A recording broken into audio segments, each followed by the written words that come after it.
What is up? It is SCP aka Lack of Lepers, and we are here on our Friday night stream where we look over all of the new SCP articles that were successfully posted to the SCP Wiki this week.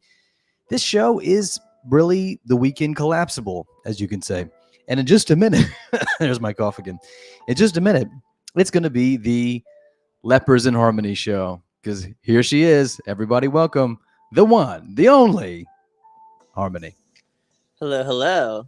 What's going on? How's your week been?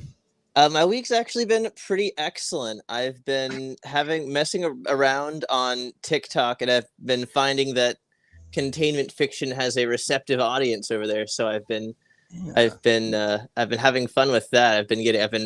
I feel like I've been punching above my weight. I've been getting about 20 people subscribing or following me a day after I made the one about 682. So I'm like, that seems like it's pretty good. I don't know.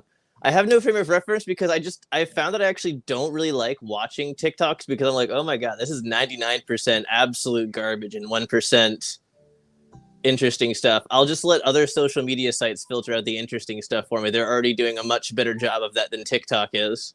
Well, that's a perfect transition to our show tonight where we look at SCP Wiki articles. So I know. Perfect. Yeah, you were really breaking containment over there, ain't you? Yeah.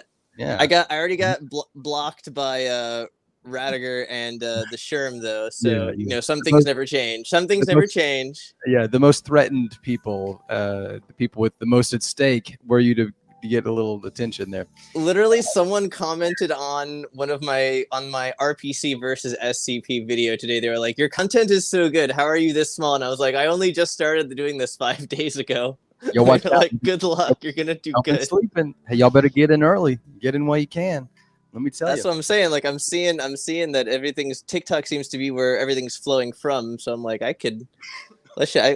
why not? Why not? I know how to make videos and things. I went to school for this. Yeah, I should be able to figure it out.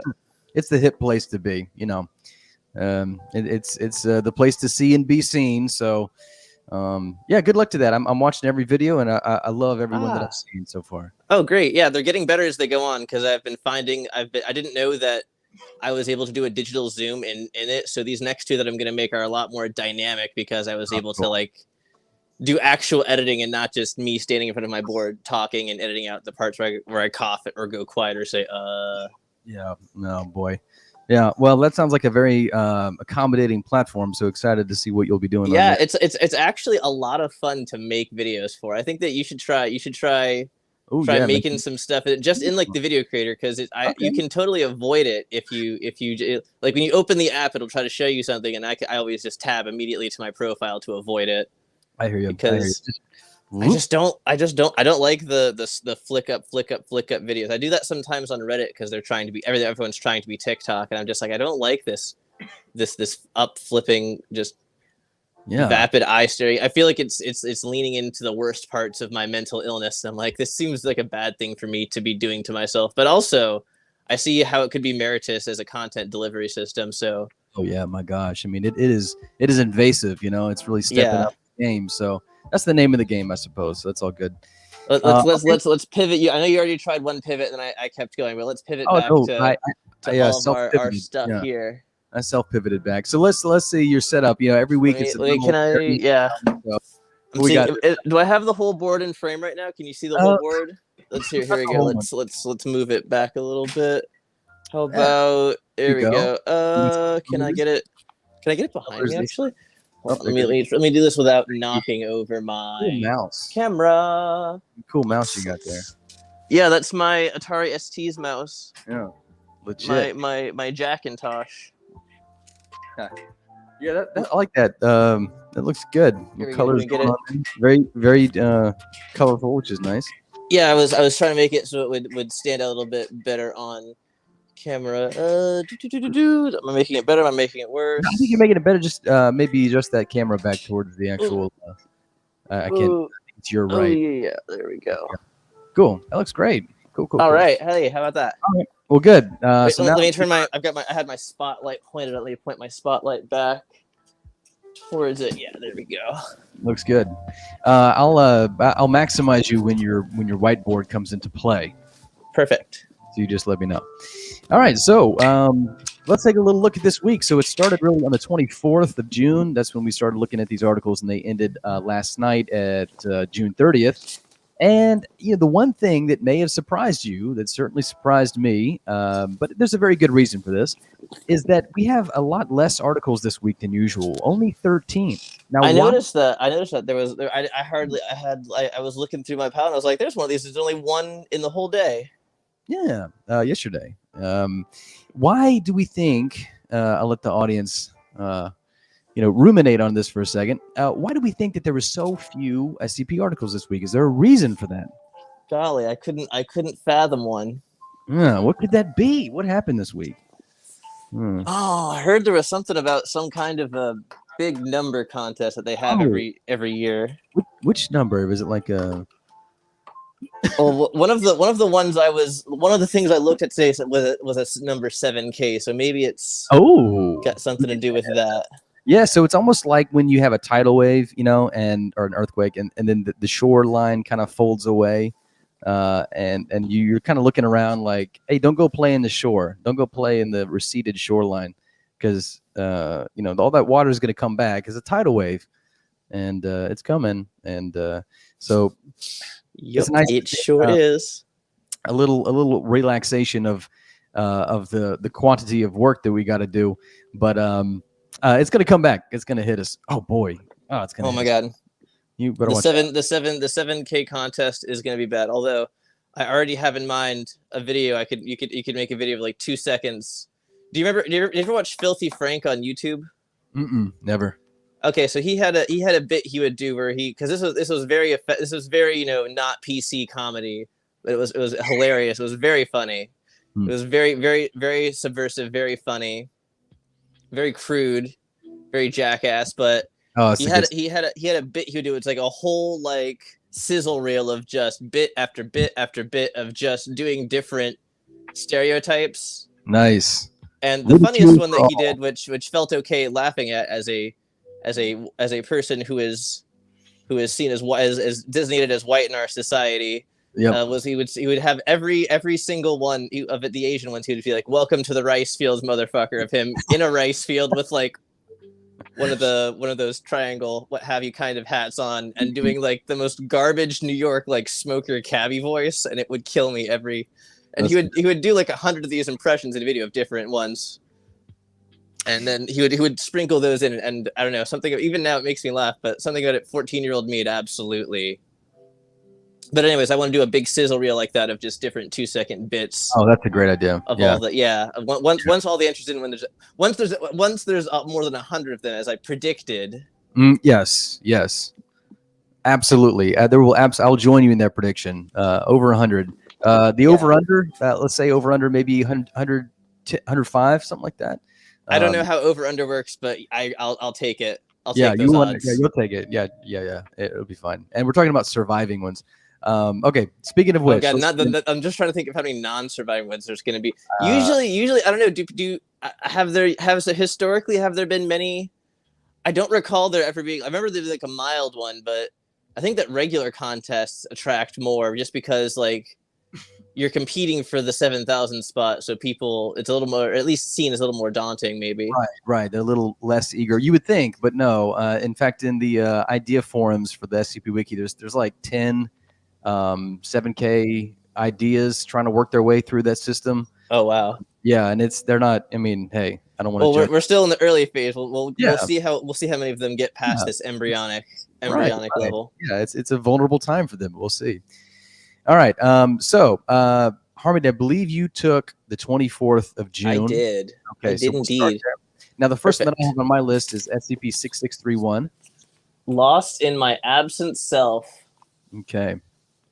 I did not care for this one. Oh, wow. I thought that the description, the containment procedures and the description were just interminable. It was like big blocks of thick government cheese that you just had to sit and eat it in one sitting. Yeah. And it's just like, it's the blandest. It's not offensive, but it's just hard to chew, hard to get down. You have nothing to wash it down with, so you're just choking down this like powdery, thick. It's getting viscous in your mouth. Yeah. Well, that certainly is a great way to describe some reads. It just feels like it shouldn't be this hard to get through. Hold on, my cat has opened my door. Oh, let's see. Go close it. I'll go bring him over so we can say hello. What's up, Kissinger? Let's go say hi to Kissinger. All right. Down. I'll talk about this in the absence. Why are you opening so, it looks like it's got, first of all, the author Strange Matter, who I don't know. And it's only a +2, so I mean, you're like, what the heck? It says something, doesn't it? Leave me alone. But hey, the ACS is good. Leave me alone. Ooh, hey, don't get. I will not ever leave you, no matter how many times you ask. Angry kitty. Yes, here we go. I've got him. I've got the baby man. Here we go. Let me get you. Let me get you out there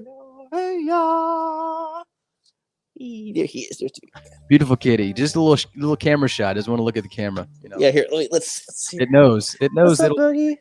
What's up, dude? What's it? How you doing? Male He's a boy. He's an angry man. Yeah, he is not happy. What?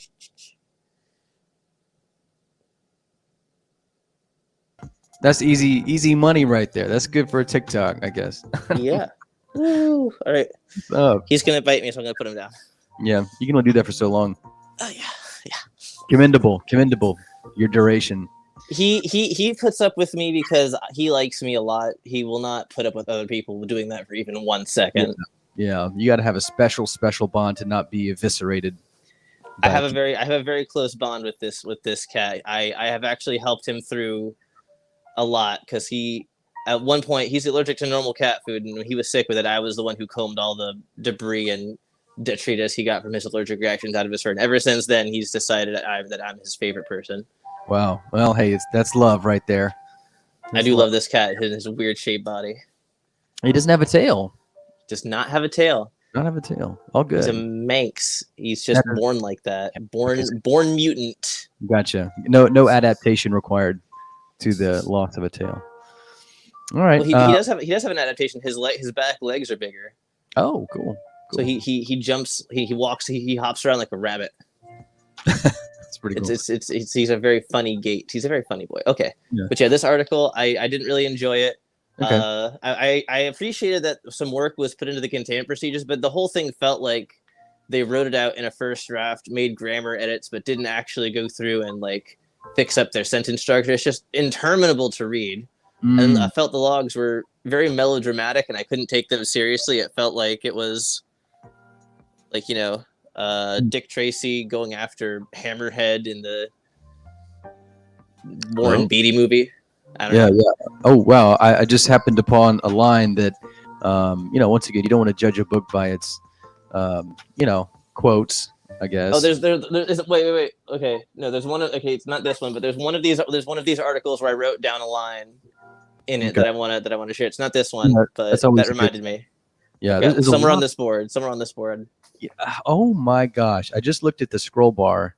Not that writing long is bad, right? It's just that, you got to have a healthy spoonful of whatever it is that you're doing. Otherwise you've spread the concept too thin for this length, it seems. Yeah. It's interminable. I really, oh man. Well, I'm sorry to hear that. So let's see. So, just a little bit about it. It's a phenomenon in which a yellow triangular glyph, which we just saw, I think, appears 65 meters in the sky every 5 hours. Interesting. Glowing yellow eyes emitting from their opened mouths. So we have some humanoid instances here. Yeah, glowing eyes is it's a tricky direction to go in. It's kind of trite, especially in like the Hollywood sort of paradigm of things. It almost plugs you into that very quickly. Lon Chaney's knocking at your door. Sorry, someone's knocking. You scared the hell out of me. The wolfman's cometh. Oh, okay. All right. So this is a no-go for you, I would say. No, I thought that it was what it was describing. I thought this could have been good, but goddamn, I just physically this is unenjoyable to read. Yeah, as a piece of writing, and I don't like any of these characters, and I don't feel like any of them are anything more than paper thin vehicles for moving this story, railroading this story that you want to tell along. None of them feel like actual characters. Yeah, this would have to be really, really good to sustain this level. No, it sucks. Spread. We got a lot of collapsibles in here, and even this, I think, is probably a bad decision for just format wise. If you're gonna go this way. I'm really starting to hate the text message thing, because every time I see the text message thing, I've never seen. The first couple times I saw it done, it was kind of done well, and then ever since then I've never seen it done well. Yeah, there's one that's people are starting to kind of use. Of course, the way the wiki is, once one person does it well, basically everyone else just copies them. Yeah. And so this is the first time I saw it. I don't know if this is the first time that it showed up. This is a JDune article, but this is kind of what you see. That formatting, I think, has been around since. I think it was made by LurkD and DJ Cactus for the contest, where it was me, DJ Cactus, LurkD, and Sumerian all working together to win the Mobile Task Force contest. Oh, that's cool. That's cool. I think that was the only contest that I ever won. It was a lot of fun. I would like to go back and kind of look at that a little bit. But yeah, I wrote I helped write the dialogue for Hatbot. I was the ghostwriter for Hatbot. Oh, okay, Hatbot. Yeah, I know that one.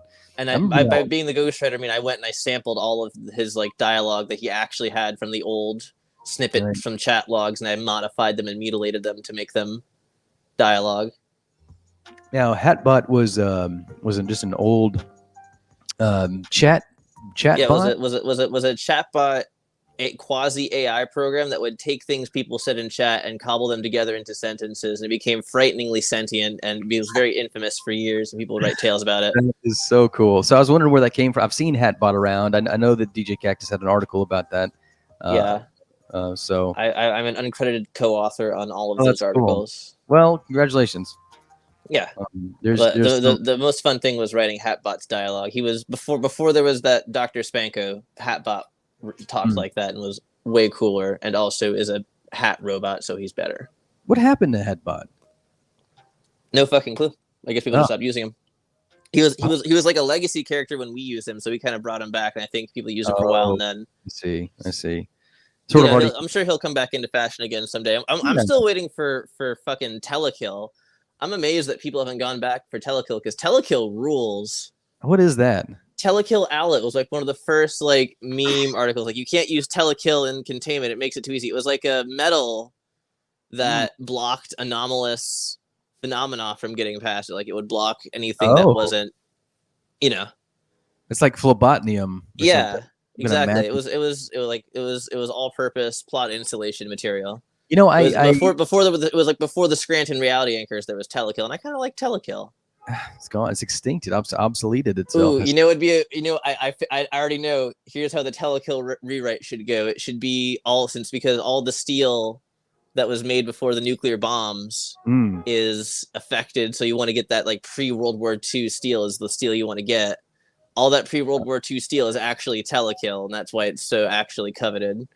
I was just reading a series of hot takes from Twitter, and someone wanted more articles pre-World War II. So you got yourself a banger there.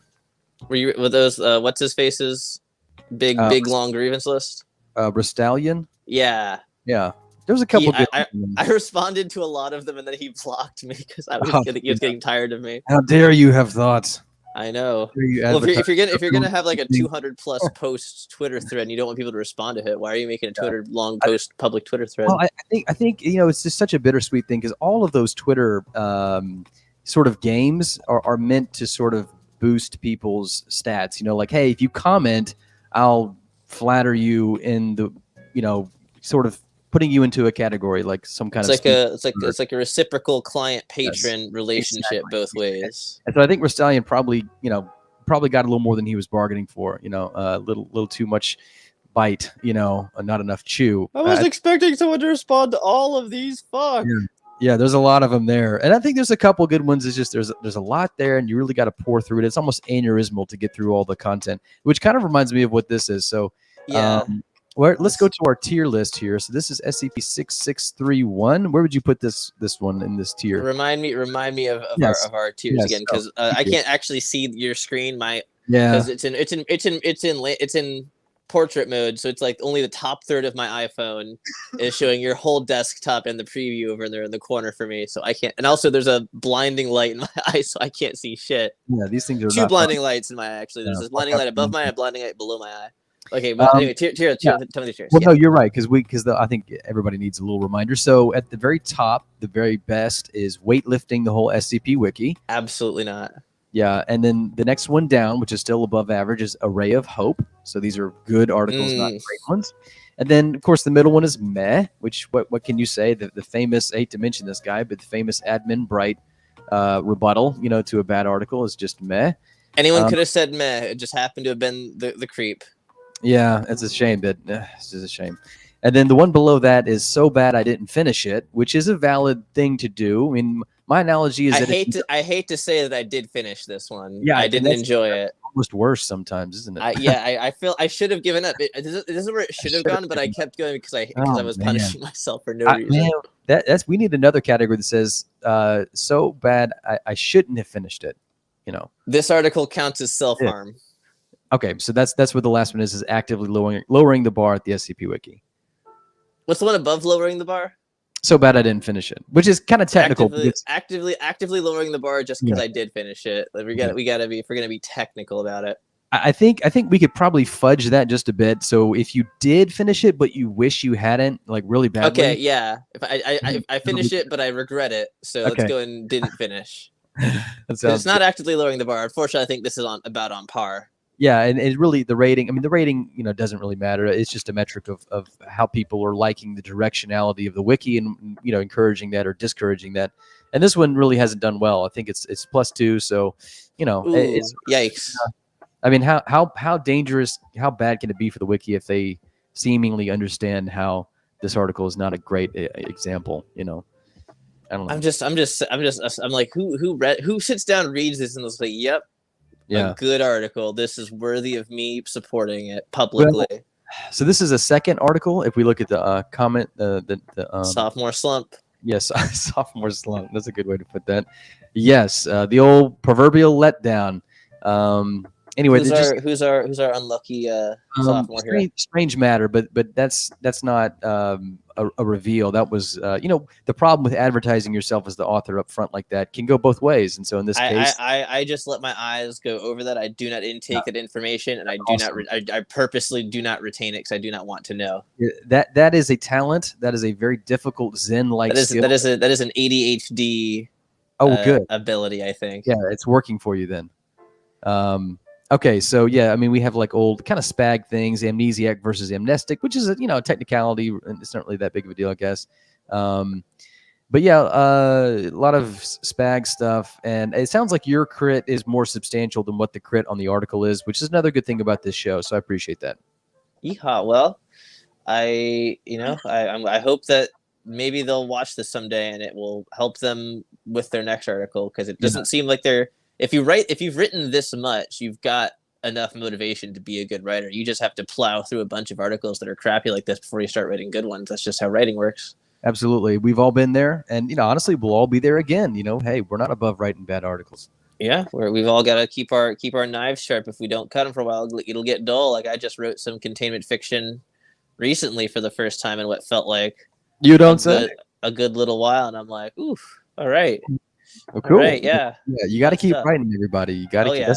If you're not writing, it's like an alignment issue. If you're not writing, something's wrong. You should take the time to examine things, because that's why we're all here.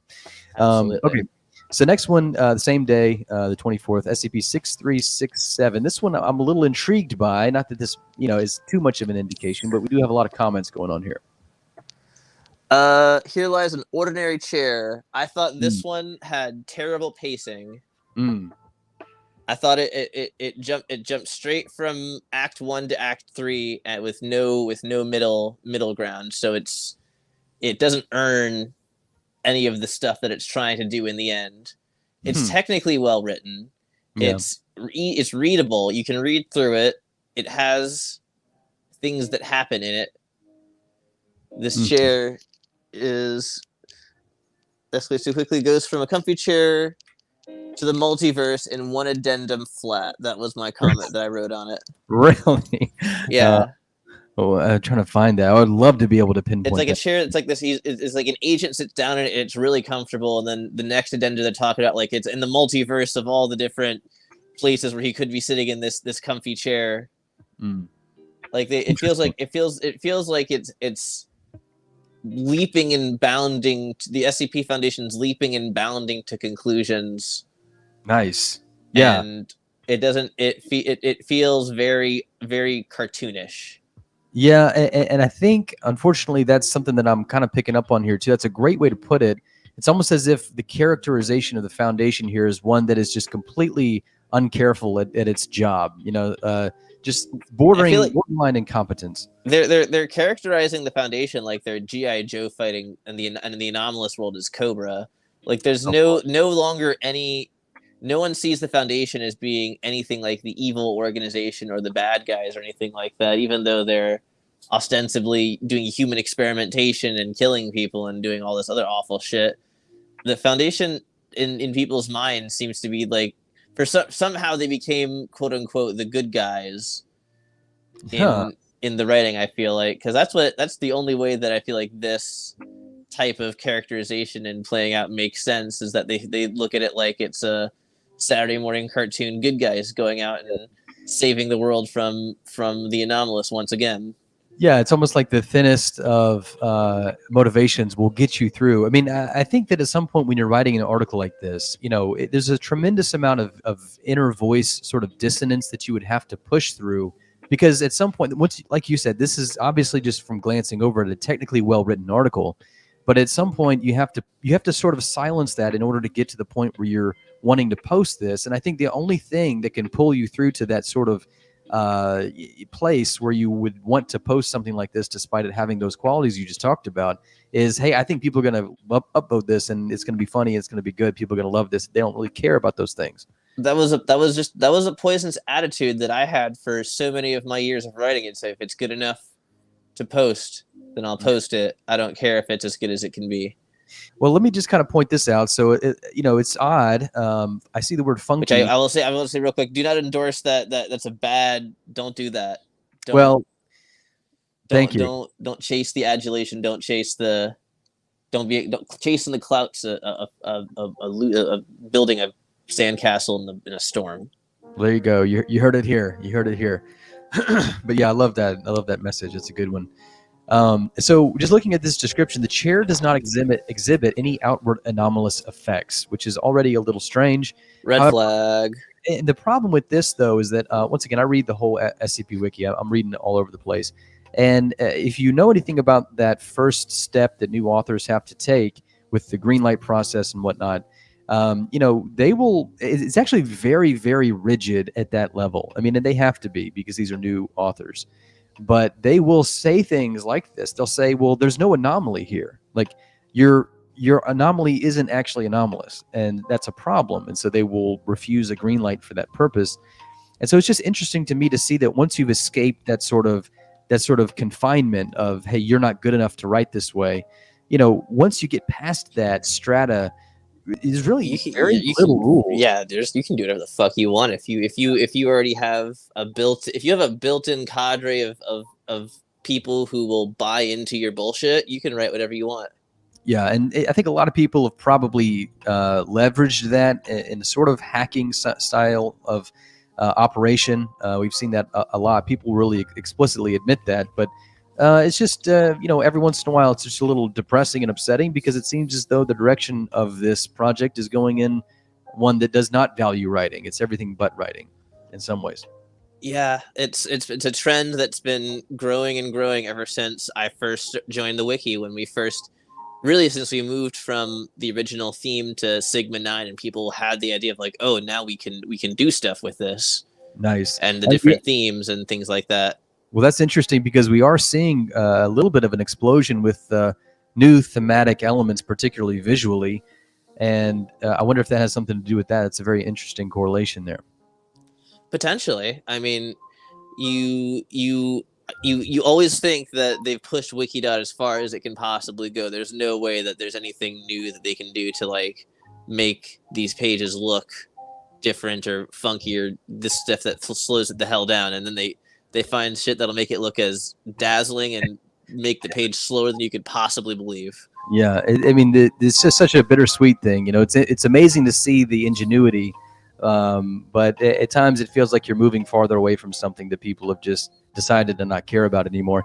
And here's kind of what I mean. So the chair does not exhibit any anomalous effects. However, all attempts made by the Foundation personnel in interacting with the object have been unsuccessful, because it remains in use by this agent. So it's like, okay, so it's not really anomalous, and it is anomalous at the same time. And then I happened to come down here and read this part where it was talking about a bulldozer coming up trying to take the individual out of the chair, but that the individual... I'm just like, why the fuck did you try a bulldozer to bring a guy out of a chair? What is this? Yeah, and so that's kind literally what is this? Yeah, it has to kind of go somewhere zany, and it almost as if the author kind of finds themselves in a knot, because at this point, and this is like 2/3 down the way of the article, we get to the point where this bulldozer comes to try to move the person out of the seat or the seat itself, and it is just inexplicably not able to do it. So attempts were unsuccessful. The bulldozer was not able to move these people. So that seems like it would be a sufficient thing to notice as an anomaly. But this foundation does not apparently take that as anomalous. So makes no sense. Yeah, this article really, unfortunately, it looks like to me the type that people are basically valuing the sort of losing the character of this whole foundation, the project, and making them a little incompetent in order to sort of get the Neo-Law Foundation. That's it. I was trying to say without saying it. Okay, so it's by Jack Dragon, who I really respect. Honestly, I mean, I certainly understand that Jack Dragon is a proponent. They're kind of a poser. They've played into my theatrics when they engaged with me before blocking me. So they're one of the ones who, instead of blocking me, they got theatrical and then got hissy when I got theatrical back and then blocked me. I might have started that. We were both theatrical at each other and then they blocked me. Yeah, lesson learned on I'm sure Jack's part. But I've actually had a few conversations with Jack about past works. And one of the ones that I read recently, I think, was really good. So, that's something else that's a little frustrating about this whole Neo-Law Foundation phenomenon, is that these authors are really good. I mean, they really are. It's just that they've decided, this is what's in vogue. Yeah, so they can't help themselves. I mean, it really is. Once again, just putting yourself in the mindset of this author, knowing the competency that you have to write something like this, it's just a staggering amount of internal dissonance that you have to overcome in order to be okay with posting something like this.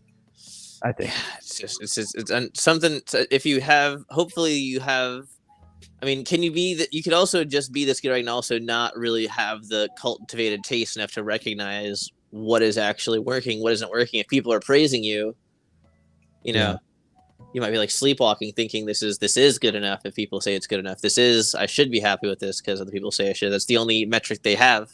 Right. And it's funny you say that. There's a very large dichotomy philosophically with someone. I don't mean to bring this person up, but this person epitomizes it such that they mentioned in an interview. It's DJ Cactus sort of has that philosophy of a literal quote that he said in this Sean Saxum interview is that, if I can get more attention on my article, fuck the rules, fuck the genre, basically, fuck the format is what he said. And so that is really juxtaposed, I think, contrasted with the next person who was on a Sean Saxum interview, which was, what's his name? Randomini, who was like, no, I don't do that. I write for myself, but not in a selfish way, but just because I make decisions based on the trueness that those decisions mean for myself as an author. Because he's not a hack. He's actually a really good writer. He actually is, yeah. And so once again, you kind of see these comments. I think like attracts like, and so when you see these comment sections, I mean, they're basically all they're not really saying anything. They don't really address the actual article like we are here. It's really all just about the pure sensation chasing, mimetic sort of, almost like you could literally take this comment section and swap it out with one from like 2008, 2010. It would be indistinguishable. Of course, the word funky and funky chair. I mean, this is making up a majority of the commentary here. So it's already when the article has got a pre-baked meme. It was a meme before it was even posted, probably. So that's kind of, I hate to be so transparent for people who are watching the show, maybe trying to just get some pointers here and there, just observations. But it's certainly the case that if you want to be successful in the SCP Wiki, you basically just need to write mimetically and, damn everything else that might stand in the way of that. As long as you can get it out kind of in that fashion, it's probably going to work. Okay, so where would you put this? SCP-6367, where would you put this one? I would put it in meh. Okay. There we go. Meh. Meh, because it was well written, is technically good. Yeah, but it's not good, though. Okay. It's fine, but it's not good. And that is that. So that was the 24th. So, Harmony, what are you doing tonight? Wait a minute, you got somewhere to be later, or what's up? I have work at 5 a.m. in the morning. So I'm in a situation where at my job, my assistant manager, who was beloved by our store, has been moved away. Oh, and now we are back to our normal store manager, who is a lovely man, but he is infamously, notoriously bad at making schedules. So everyone's been getting just... That's bad. Yeah, so I am working Friday, Saturday, Sunday, and Monday, opening 5 o'clock in the morning, all of those days. Oh, okay, so that's a bummer. I'm sorry to hear that. Yeah. Well, then let's keep days. Let's keep going. I can go for a little while longer. I actually, the main thing that's going to keep me going right now is my phone is at 16% battery. So okay, let's go. We can go until this puppy keels over. All right, so we're going to jump then to the 26th. That's the next day that you covered, and then so 6389. What about that one? Sculptor Hypnos. My first note for this one is that I'm getting tired of offsets. Okay. Stop doing offsets. You don't need to do an offset for every single time you want to do different iterations of an article. And it looks like this is the old the most recent version, click to view a previous version, sort of set up there. Okay. Which has been done since series 2. Oh wow. So I don't know. I'm no longer find them to be anything other than a fancy way of doing a collapsible. I'm like, at this point, just do a collapsible. It's easier for me to compare the text to see what's different. Mm-hmm. Well, this is interesting. So it goes, excuse me, it goes back and forth. So the first one is the most recent, then you go to the older one, and then it asks you to go to the most recent again to update it. But it's a different offset. It's a different actual thing here. Yeah, I thought that it had flashes of brilliance. Cool. I thought that overall, it was kind of not imaginative enough to really fulfill the potential of its premise, but what was there was conceptually and engaging enough idea-wise to be worth reading and talking about. I really liked the middle part of it, the second page, especially by the end of it. That was the log that I liked.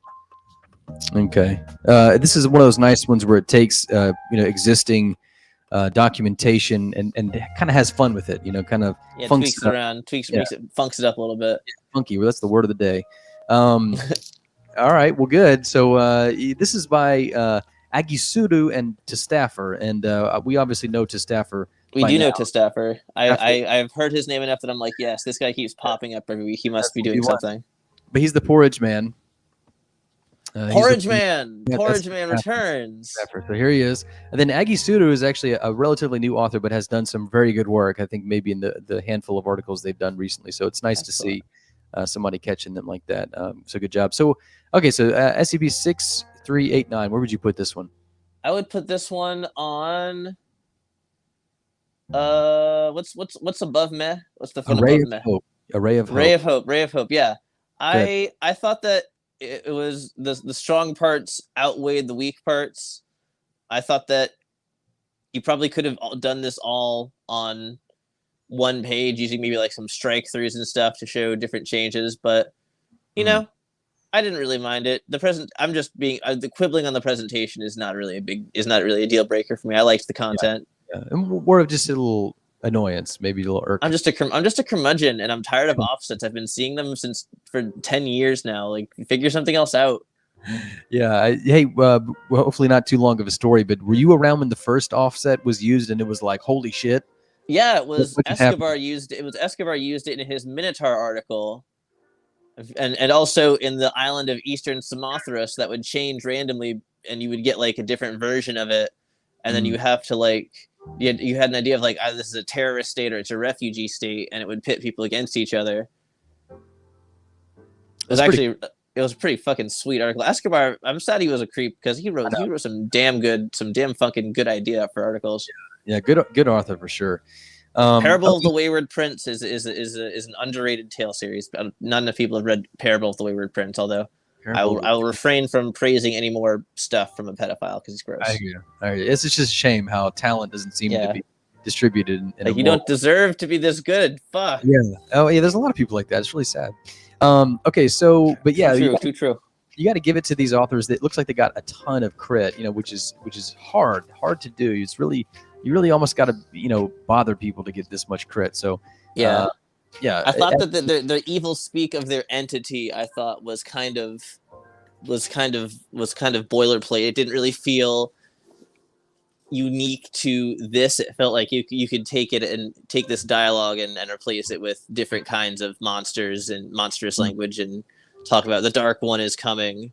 Yeah, it's you hard to replace it with like dialogue from Ghostbusters and it would suit it just fine. Yeah, that's such a shame. It's a hard thing to do because you really got to nail that in order to really carry the ambiance of it. Yeah, that's what keeps it from being raising the bar. Yeah, I gotcha. Okay. Well, good job. That's still decent. What would we put that in? You said a Ray of Hope. So that's very Ray good. of Hope. Pretty good. I liked it.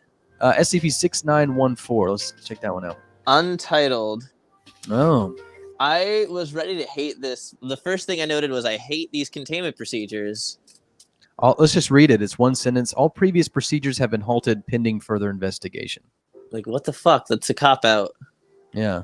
But the article justifies it, so I'm not even mad. Yeah, justice justifies it. It's good. Well, This is a good one. This was yeah. I didn't like that they left it unexplained in the end, but the logs of this one are good, and they actually have characters in them. Like this is like a breath of fresh air when you're coming from those other like long interminable those cookie cutter characters. Yes. And then you have a log that's like, oh, these are actual, like, someone knows how to run a human being here. Yeah, and I love this like little. This reminds me of theater. Like if you've ever read like a script, you have these sort of blocking cues here. God, yeah. See, it's the same in writing film scripts and things like that. Exactly. So yeah, this almost comes off that way. You can almost sort of intuit, a lot from this article. It just looks and seems, just glancing through these characters, that they're actually having genuine dialogue. It's not like it's people talking and a story happening rather than information being conveyed with these sock puppets. That is enough to make an article sing. If you can get some great dialogue with some believable characterization, I mean, that's more than halfway there. Here's my pro tip to SCP Wiki authors that they never seem to learn, is that all your characters talk like Ken dolls. If you have people who like make mistakes or use the wrong words or you need to sprinkle human moments into your dialogue, or else they just come like, it's funny you say that. I was reading an old post by Famine Pulse that I was looking at, because it's actually a pretty low rating. It's like -7, -9, something like that, from Series 5. And so I sent a message. You know how I do. I sent a message. I mean, I'm not expecting anything back from Famine Pulse, who I'm sure hates us. But I was reading that dialogue, and there was a lot of sort of idiosyncrasies. He's so good at that. He's so good at that. And it was interesting to read the comment section, because people didn't understand. They were trying to call it out like it's a typo, and Famine Pulse had to they do that a lot. Yeah, like, hey, no, this is sort of character speak. Like, this is almost like accenting the dialogue in a realistic. The problem is that the readership doesn't get the nuance. Yeah, that's a shame. Did he respond to you? Oh no, God no. Oh. No. But well, I hope that he was glad that someone appreciated his dialogue. Yeah, I mean, come on, that's a really good article. It's just a shame. I'm not gonna let the fact that someone's gonna not respond or laugh at me stop me from trying, or at least make a statement. All right, my phone just told me I'm at 10% battery, and we have three more to go here. Let's 6914. Where would you put this one on this tier list here? Raising the bar because it surprised me. Good. We got content warning here: transphobia, internalized and not, misgendering, suicidal ideation. I didn't get that when I looked at it. Was that on Untitled? Yeah, 6914. Okay. Ooh, yeah. A little subtle there. But yeah, so decently appreciated. I'm glad I didn't get that content warning, because that is a spoiler warning right there. Is it? Oh, I hate that. That's a spoiler. It's a what spoiler. Sticky situation there. Sticky. I know. All right. Okay. High gear here. So I would say don't be so specific. Yeah, whatever. Make it more general. I saw a content warning recently about a car accident. Watch out! There's a car accident in this article. A little odd. Okay. Next one looks that's like the one. The spider one. The spider one is still. Yes. Like, really, there's the people who are like that triggered by. I can get like a car accident that's very traumatic. I can see why someone would be traumatized, but spiders. Yeah. There's not that many people have been like seriously like traumatized. Like, you need a trigger warning for spiders. Yeah. Like, what did you do to me? Like, how dare you? It's almost like I got bit by a spider. It was bad. It's not like it's like getting a bee sting. It's not the end of the world. Woohoo! It's almost like a comedian like explaining their whole routine to you before they tell you every joke. Is probably not going to work. Okay. It's not funny if you explain it. That's right. So the next one, 28th. I think this is second. There's 3 more, as you say. So we'll pop onto this interesting looking one with about 87 comments. SCP-7KJ. Okay, this one's a neat gimmick, and it's got a nice wrapper, so I don't hate it. Cool. It's a little bit of the screen talking back to the audience. It's basically a social experiment of like, look at this page, flip a coin. If you get heads, upvote. If you get tails, downvote. And then it's basically the page is instructing you to do this in a clever, humorous, who's on first type way. That is so cool. They give you a coin flip so that you can perform the article. Yeah. Because no one has coinage anymore. I've got coinage. You got some? Oh man, I've got some coinage. I have. I go downtown. This jar. This is all wheat pennies. Nice. Yeah, I can't have any on me because people downtown ask me for money so much. Just like I got to not have money on me so that I don't lie. Like I don't got anything. You don't want to be a liar. No. I'd rather just not have any money on me. So this is okay. So special containment procedures: flip a coin, call it. If you're right, vote up. If not, vote down. Description: the SCP is this page. Theoretically, it should have a mean score over time of 0, ensuring its indefinite survival, which is really, really clever. It's really, really smart. I know this is Fish Truck. This is Fish Truck. I saw that they did this because this one. I usually, you know me. I try to like go out of my way to like I don't want to know who wrote it. I don't know what the rating is. I'm gonna block it out. But this one, I'm just like who did this? How dare you? Who is responsible? Ouch!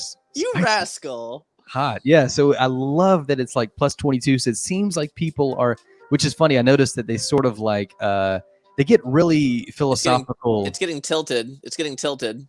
Yeah, it is because it's just so good. I mean, it's a test. It's a real social experiment for the wiki. It's legit. I like it. This is for sure. This is if this isn't raising the bar, I don't know. This is actually like, using the SCP Wiki to spark dialogue about writing and containment fiction. What a concept. Yeah, and it just seems to be like a temptation. It's like, hey, don't upload this because it's good. It's that good. It knows it's that good. It goes, hey, don't do it. Just don't do it. Coin. Flip the coin. That's what you have a job. You have a duty. Yeah. So for this line right here, I think we're missing something crucial. What if the reader has no coin to flip? Would they downvote the article for being unfinished?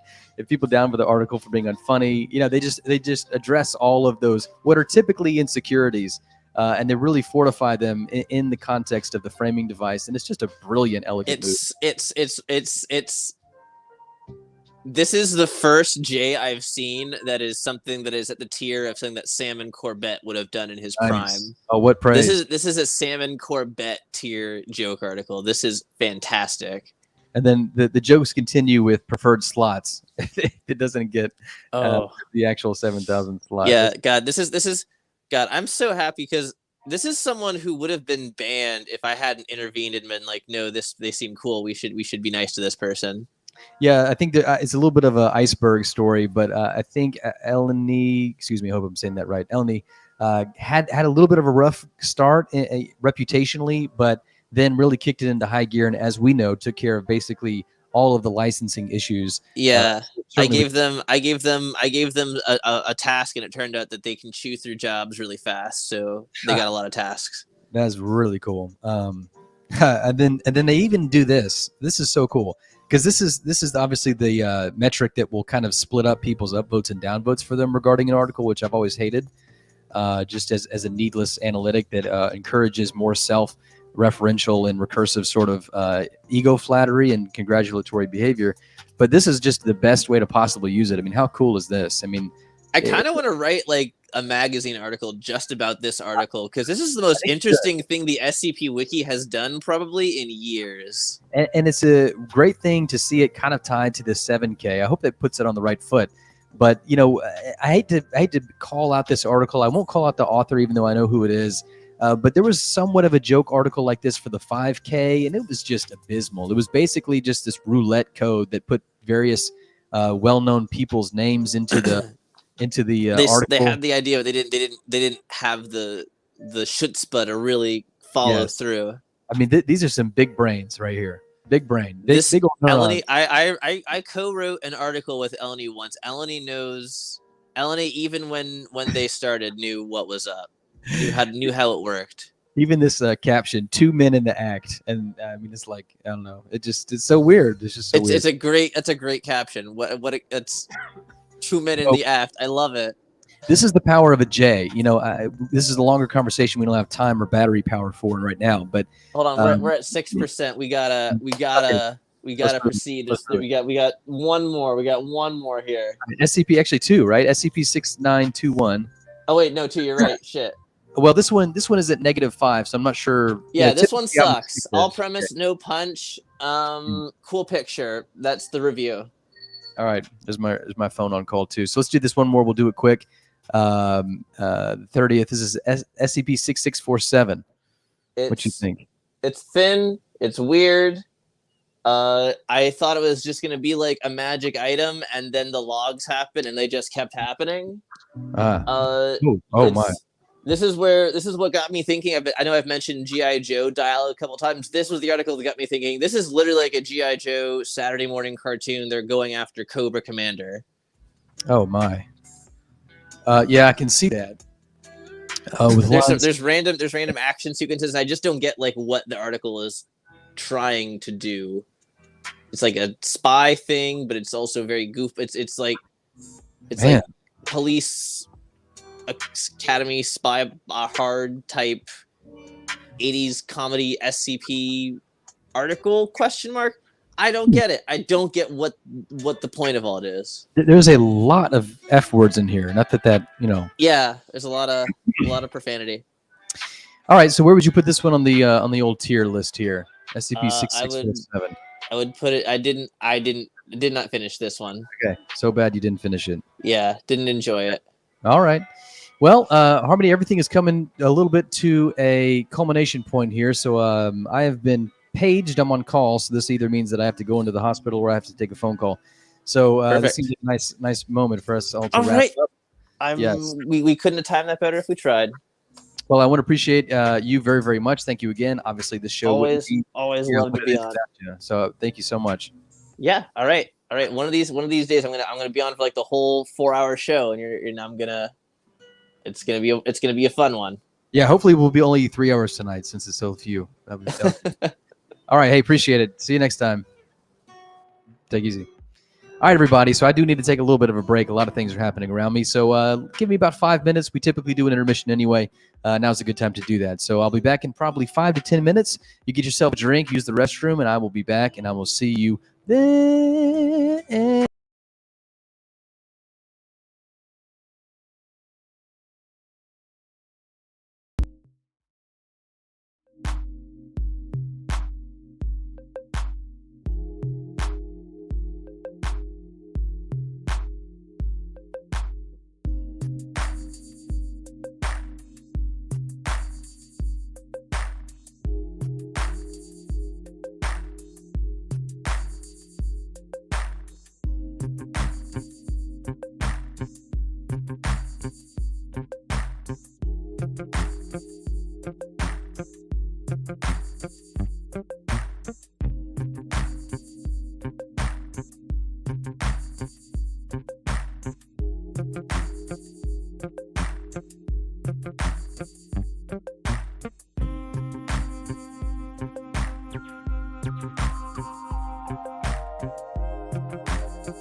What is going on? I'm back. Yeah, so just FYI, we're walking on dangerous ground here. This is very thin ice. We're trespassing because I'm on call. And what that means is that at any second, I could be getting a phone call. And in the best situation, I have to make a phone call, for about 5 or 10 minutes. And then in the worst case scenario, I have to go into the hospital.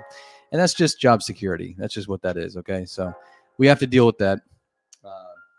It is what it is. I'm not making any money from this. So, I mean, what do you think is going to compress if two things have to, or one thing has to? All right. So I hope you enjoyed the first half of this show. I really do think it might even be a half because, like I said, we don't really have a lot of articles to go through this week.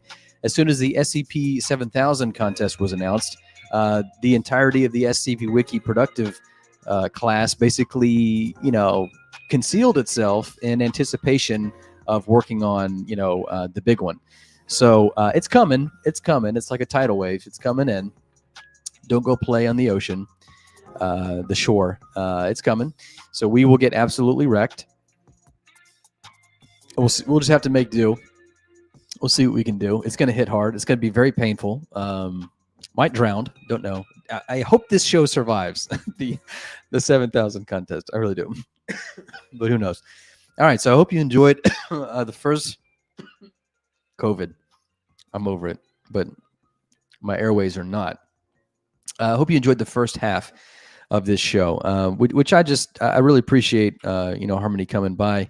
Really helps me out. And I think it just adds a nice tonal variance to this whole thing. So now that we've gotten most of the days of the week out of the way with, we will take a look at the remaining days. And so once again, this week started on the 24th, ended on the 30th. So it's just those right there. We already did the 24th. And so I will be taking the 25th, which is 2. So the first one is SCP 4085. All right. So excuse me, gang. Goodness gracious. So this SCP is, I'm not too sure about this one. So this is SCP-4085. So we got a nice Series 5, which is cool to see. That's my series. I love Series 5. But anyway, so this is a partially subterranean building branded as Shaggy's house. It goes into a little bit of detail about the architecture. And then it goes into what it is, which is essentially an alien-esque grocery store that has a variety of items in it. And the whole article is really about the diplomatic / pseudo business relationship that this establishment tries to establish with the SCP Foundation. And the woes of trying to work with, I guess, an organization that doesn't really care about your business, although there is a little bit of an interesting idea in there, because as a method of containment, would the Foundation be interested in perpetuating your business so that you can be contained? I guess that's an interesting thing. I don't really think that interesting angle is explored well in this article, but let's go through it a little more in detail.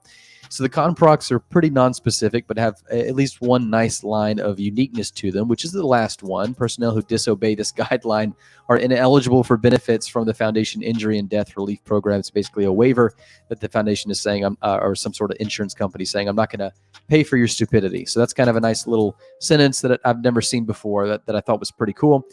And then when you get into the actual description here, we have just a lot of passive voice. Now, we all understand, having operated with and in clinical tone for quite some time, that clinical tone and passive voice are sort of like married. They sort of really get along and have nice nights together. That's not to say that it's always good. You can really overdo the passive voice, particularly when the situation demands for an active voice.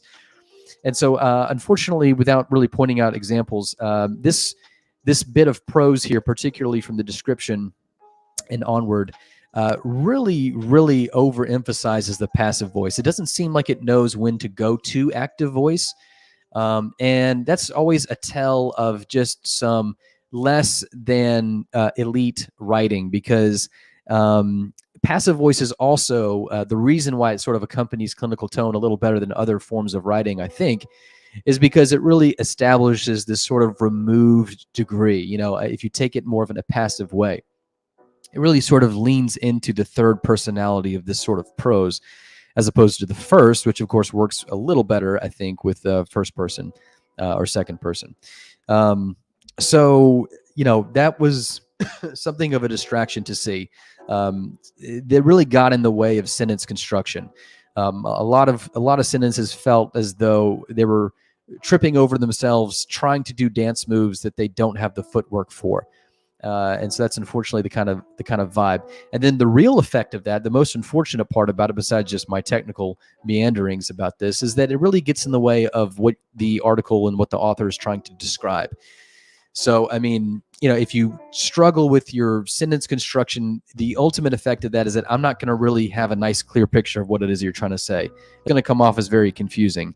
For example, I get the general description here, but it's a little unclear and hard to picture, really, even though we go into a lot of detail about the shape of the building and things like this. It's not a good sign, when you don't really have a good image. It shouldn't be that difficult, to get a nice image. It should be almost intuitive, almost automatic if you're writing well. So the imagery could be more in focus here. It is sort of a tough thing to describe, though, so we'll give that to the author. Footnote 2, we'll skip down, is interesting. Let's read it. Energy originating from an extra-dimensional space that is inhabited by creatures partially composed of it. And that's what they give. That's the definition for Abaddon energy. Of course, we all know what Abaddon is somewhat at the wiki. The energy is volatile and could lead to space influxes between dimensions to the rapid change of organic matter. That's a really good example of this passive tone tripping over itself and not at all getting where I think it wants to go.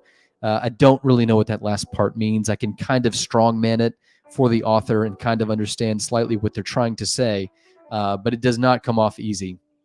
And shame on you for using Shaggy's name here. Not good. They're also just kind of rudimentary, sort of elementary mistakes here. So the interior has a layout of a grocery store that is furnished with lavish materials such as gold and rare mineral.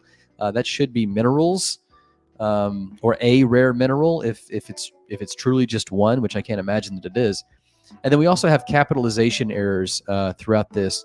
It looks as though this was actually fixed because it was that word right there. But when I read this in its form, unfortunately, there were starts of sentences that were not capitalized. The kind of typical stuff. And then the next sentence seems to contradict itself. So we get introduced to the -1, and then it says the -1s are advertised as edibles and come in the form of meats in the shapes of human organs and limbs, packaged processed foods that resemble human extremities, produce with faces and wide mouths, as well as spices, oils, and beverages, yada, yada, yada. And then, this is a total run-on sentence, that when consumed by human subjects induce, yada, yada, yada, yada. Yeah, so, I think it's a little confusing. Hopefully you can see what I mean, because apparently this is a grocery store that is furnished with lavish materials, but then it goes into it having other things. So it's not clear enough, but what the author means is that it's decorated with gold and rare minerals, and then it provides, like any other grocery store, some produce. But that just does not come off easily. That's just a good example of what I'm talking about. That the focus, the power, the optical power, and the optical microscopy here is not good when it comes to the writing. It's very difficult to get anything into focus when you're reading this article. There's another really good example of overly passive voice here. And I don't know if I want to just try to find that thing, because this is a decently long article, isn't it? But footnote 3, tests have found that items that have significant emotional value to the subject qualified for this categorization. It's just not good. And then there's also some other interesting moments. So the employees of this store are dressed in identical uniforms, the Shaggy House logo on it, which we see up here, and exhibit expected behaviors of a human grocery store employee. So you really don't need the word human there, because we all understand that the grocery store that you're making an analogy to is occupied with humans. Okay, I know this one isn't, but the mental picture relies upon it already being humans in order to make the analogy in the first place. And so this really comes off as very shoddy. The author does not recognize they don't need to put the human grocery store employee is an incredibly awkward phrase that doesn't have many places where it wouldn't be awkward, where it would fit in well. So I have to say I got about down to the interview here and I stopped reading. There's this Kellogg individual who kind of, like I said, fronts and forwards this pseudo business relationship that is sort of starting to germinate between this establishment and the foundation. But it really gets unattractive here because this Kellogg individual is overly aggressive, and it ends up feeling and reading, honestly, more like a hostage situation. Sort of like this Kellogg person is totally in charge, has the upper hand, and might shoot them at any moment. And that's kind of the vibe that you get when reading this. So the end of this interview here just absolutely nukes the suspension of disbelief. This typical ending that we see. I blame the Yurt boys, but it's basically like this haha stinger one-liner at the end of the article or interview that kind of like haha. This one is the word fuck that's interrupted. It just really shakes the head, really rolls the eyes quite reliably. So I didn't finish this one. So this is SCP 4085, and I have to put it here. So bad I didn't finish it. Which is a shame. There's just way too many spag errors in this article to excuse. Sometimes there's a certain amount of spag issues that you can tolerate and sort of handle, tolerate. But it is way too many in this for it not to be noticeable. And then, of course, with the lack of descriptive accuracy that I think we fleshed out enough for you to get the picture of, haha. It just makes for a bad conversation. So it makes for an inevitably bad read. And the length here converts that struggle into dread. Just a very, very long article, a very, very spread thin idea. This is basically something like IKEA without any of the interesting parts. And it's just as long almost. So, it's really pushing itself, stretching itself quite thin. And doesn't really appeal at all. So, of course, we have this non-ending line that I've been harping on. It just shows up so many times. It's amazing how people don't really understand that that's not a good way to end an article because it's understood. All right, radioactive rads. So I hate to say that. Radioactive rads is someone who's crit I really enjoy. Oftentimes see this author saying some really awesome things in other people's comment sections that I really agree with. So just goes to show you that people, like me, I suppose.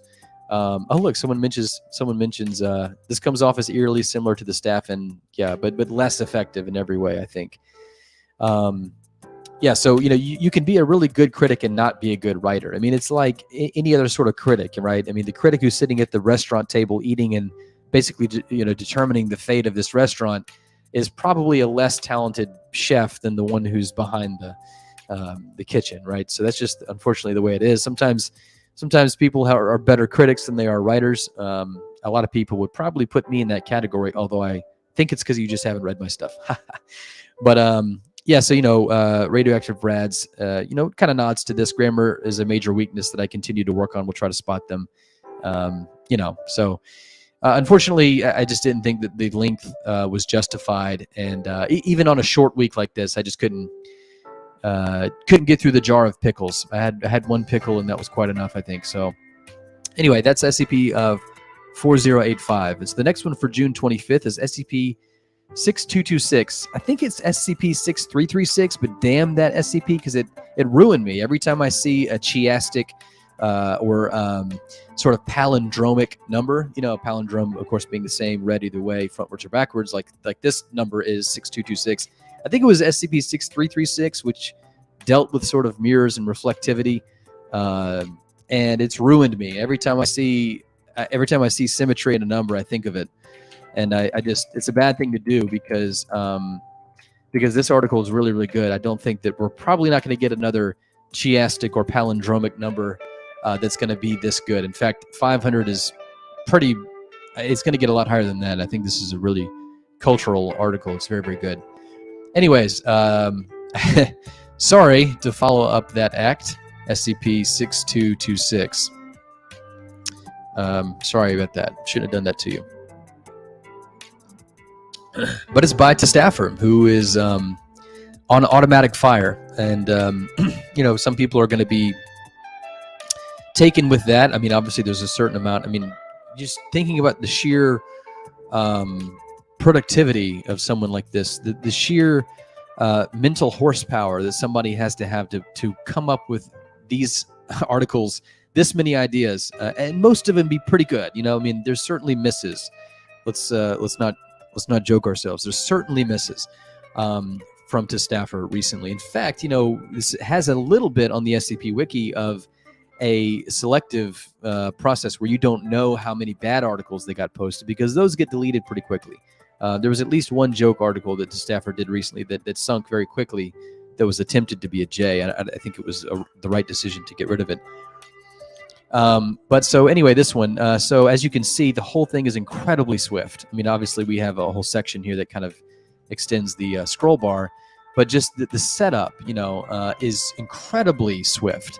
And there's really not enough room here to do anything. Obviously, it's really odd. The only thing that happens in the containment procedures, it just so happens is, sorry about that boom stand, is a cliche. This was one of the writing prompts for the Cliche Con in 2019, where you have an anomaly that is allowed to freely float around or roam around the site, basically.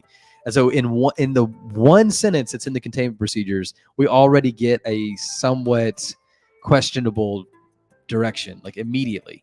And so, just looking at this thing, it looks like it's not going to make it. Obviously, it's doing well for itself, rating wise, but just as far as like a technical read of this thing, it doesn't seem very promising. The description likewise is fine, very curt, very short. There is a misuse of the word ambulate in this description, and I usually wouldn't point something so pedantic out were it not for the fact that better authors on the SCP Wiki notice this and change it. So a few weeks ago, we looked at an article by Lord Stonefish, who is hard to be better than, right? Generally speaking. And Lord Stonefish was the only individual who took the time to change the word ambulate, which of course means to walk. It doesn't mean to move. It's not like locomotion, which can take a variety of modalities, right? Whether it's walking or quadrupedalism, or a centipede moving around is technically locomotion, or like a train where it's continuous and sinusoidal. Ambulate is specifically walking. It's specifically bipedal, right? And so Lord Stonefish is the only individual who, when talking about something that was moving in a clinical tone, took the time and nuance and detail to add the prefix per ambulate, and that means around ambulate, which is sufficient enough to distinguish it from actually walking, an actual walking cycle. And so I feel sometimes that these sort of observations are a little too pedantic, but then again, I have something like Lord Stonefish's article that I can point to because they did it correctly, and these articles don't do them correctly. For example, this is basically a boat, as you can tell from the picture. And this does not have legs. It's not bipedal. It's technically not even on solid matter when it does move. And so ambulate is the incorrect term to use for this. If you really wanted to get correct, it would be per ambulate, or you could just use locomotion. What's unfortunate about this is compiled with the frequency with which this author, particularly who has announced himself, by the way, up here, is putting out things. It kind of gives the impression that the person isn't giving sufficient detail and attention and artisanry to the products. This is seemingly just a war dialing activity where they just put out as many articles, rapid fire, flurry style as they can, with a little less emphasis on the quality of those individual articles. The technique here seems to be quantity over quality. So unfortunately, these little things like that kind of tip me off to that. Not a big deal, but it is kind of a deal when you get to that fine hair-splitting scale of what makes authors good, like to Staffer, and absolutely fantastically great, like Lord Stonefish. It gets harder, right? The better you are at writing on the SCP Wiki and in writing in general, the harder it becomes to get to that next level of that next strata of good. It's sort of asymptotic, right? Sort of like E equals MC squared. The faster you go, the more energy it takes to speed you up. And so that's kind of where I think to Staffer is. So not that they know that I exist or care, but it's pretty obvious just from an outside perspective, just from me to you. No offense, nothing like that, but just it's pretty obvious that there's that one little, you're almost there. There's that one little extra effort of attention to detail that is not quite putting you where I think you can be very quickly in terms of relative talent on the SCP Wiki. And then the article, I think, actually sinks, in my opinion. That's a pun. What we get is in the last line of the addendum, we get enough just to be introduced to the fact that this is a Wilson's Wildlife solution attempt. And of course, most of those operate via emails. And so we get through these email exchanges, and it's very apparent. Of course, the reader is tipped into this by the picture and by the description, obviously, too. But it's apparent in the email that this whole setup is coming about in a way that relies upon miscommunication, and not necessarily miscommunication with the reader, but miscommunication between these Foundation employees, which is a little suspicious. It's a little suspect because it's really hard to imagine that somebody would omit such important information. They're very clearly trying not to mention that this is a boat, so that they can send this to Wilson's Wildlife for it to be their responsibility because it acts like a bird, right? And that's kind of the whole pivot of the article. So it pivots on this lack of communication via this Foundation lead researcher right here, Jeremiah Green, and the Wilson's Wildlife personnel, which is obviously Tim Wilson. So this is apparent to the reader, and we read this whole exchange waiting for the other foot to drop, and it finally does drop at the very end, speaking of offsets again, in the form of a sort of non-starter Wilson's Wildlife solution document here, where I hate to ruin it for you. This is not an animal. This is a boat. We're not your damn storage facility, right? So it's pretty meh. I think probably because it just, you can see the landing point of this from so far away. Yeah, there's nothing really acrobatic about the structure or the direction of this. It's like watching something land very slowly, is what this article is like. So the setup, I think, is not very interesting. Just it's basically sort of a Dado. It's not even as interesting as Dado misunderstandings and miscommunications. It's much more mundane than that, much more pedestrian than that. So it's not really that interesting. Like I said, it's mainly incompetence based. But just to make a distinction, this is not Neo-Lol Foundation. Okay. Well, lack of lepers, you say. How is that? Because you're always talking about how characterizing the foundation as totally incompetent is a pretty good indication that we're dealing with Neo-Lol Foundation, and yet you say this incompetence in the communication is not Neo-Lol Foundation. So how is that so? Well, I think it's believable enough of a miscommunication. And what I mean by that is that this is sort of passing on of the responsibilities from one team to another team so that the other team can deal with it, right? And so this really happens all the time in real life. And I certainly know that from working in the hospital. You have people who are like, yeah, I mean, the person has like, a few shards of glass sticking out of their shoulder, but, they kind of have a little less urine output in the last 24 hours. So we're just going to hand them off to the kidney people, so that the kidney guys can take care of them. It's almost like, okay, so you're stretching the justification for your referral just so that we can have more work to do and you have less work to do. And so that's sort of the miscommunication here. It's not really a miscommunication. I think that if you read this email exchange believing that Dr. Jeremiah Green didn't realize that he was being obtuse and uninformative about what this actually is, what this anomaly actually is, you would have read you would have read the article wrong. I think the better way to read this, and probably what the author intended, of course, is that's what's happening here. You basically have somebody who, you can kind of imagine the argument behind the scenes. It's like, well, yeah, it's a boat, but it acts like a bird, and so we should give it to Wilson's Wildlife. And they'll never take that. It's like, we're going to do it. Like, those guys, they're chilling on a lake. They got all the room in the world for their anomalies. Just give it to them. So that's kind of fun. I really appreciate that sort of. It's almost like an incidental insight into subtext of the foundations going on, and it is a believable motive. That's why it's not Neo-Lol Foundation. Okay, I do think that the article doesn't do a good job though, because basically the whole thing is somewhat justified due to this line here, due to the boring agreement. Since SCP was discovered in Crater Lake, it's planned to be transferred. I think the whole article would be better if you removed that, because that's really sort of the ambiguity that this whole thing is trying to play with. Doing this kind of pushes it more into the realm of interpreting the read as this is supposed to happen, and they totally just talk past one another. They just are boats passing in the night, which is really incompetent, which is really Neo-Lol Foundation. So I think it still comes through despite this line, but I don't think this needs to be here, because in addition to that, we don't really know what the boring agreement is, right? I mean, I certainly didn't. And there's no footnote here to kind of explain what that might be. We kind of get it from the context, I know.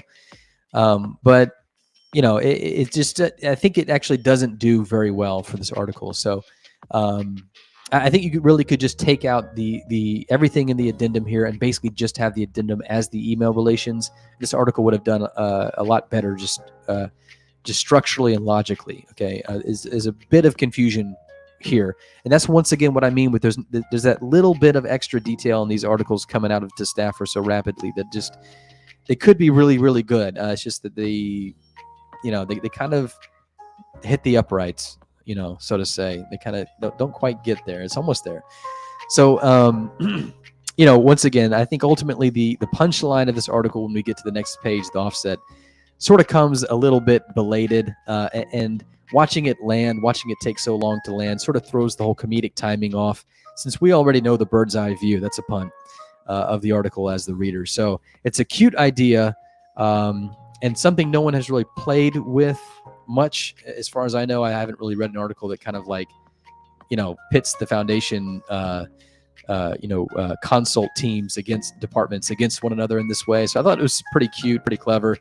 and then just dangerously skirting total incompetence of characterization, but not quite falling into that tar pit. So I'm going to put this pretty solidly in the meh category. It's I think if those slight issues were corrected, it would have been a ray of hope. I think it's probably the best that this article could have been. The author probably is fine with that. So anyway, but it's just meh. It's just meh. A really close meh, though. It's on the upper range of meh. That's for sure. But we don't get that detailed here, so aren't you glad? Okay, so moving on. We did the 26th. The 27th is now next. This is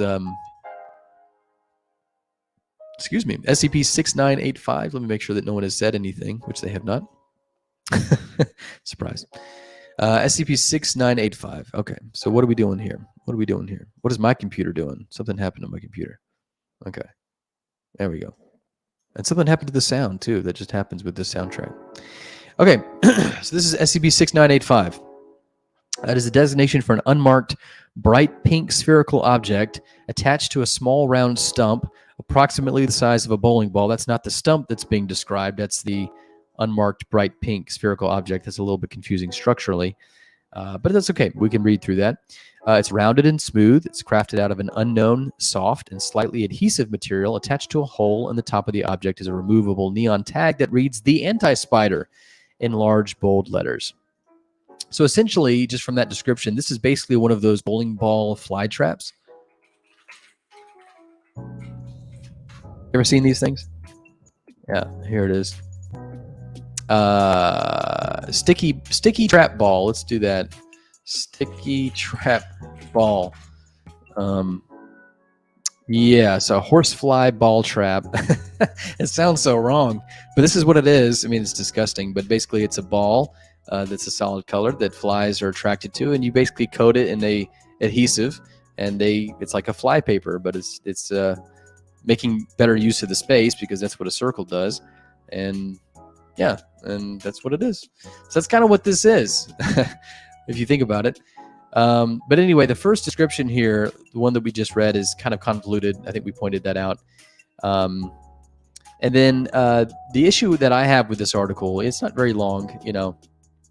The issue that I have with this article is that it's just really too self-informing. So the anomaly is essentially packaged with all the information that anybody could want, right? Like, for example, this removable neon tag that says what it is in large, bold letters.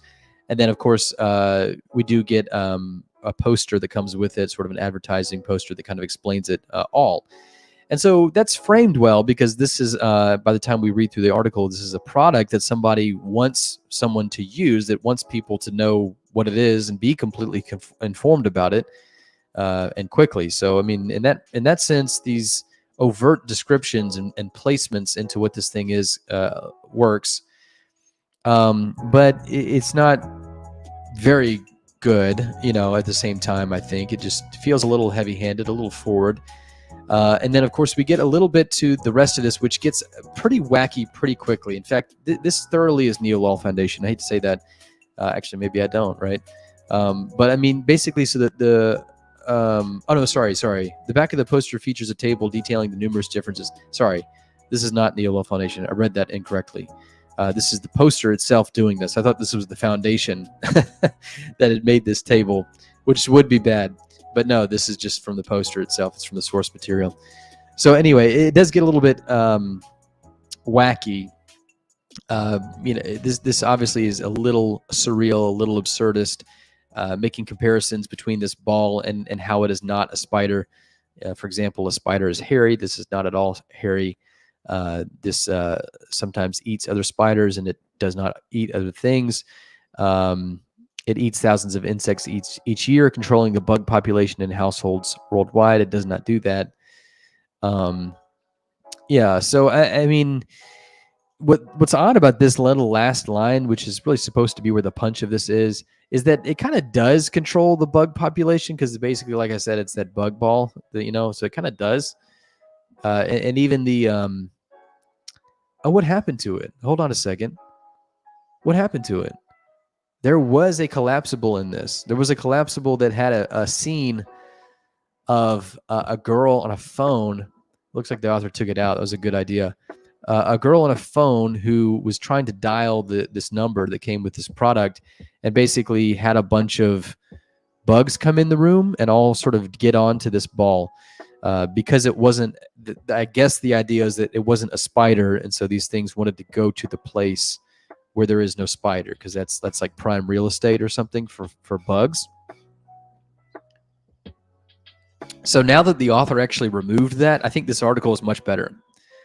I was going to put this in meh. I guess the question is, so the anomaly here is the actual spontaneous appearing within these homes. So the anomaly is kind of not really the object. It's the means by which the object arrives, which is not that big of a deal. The actual object itself is not really anomalous.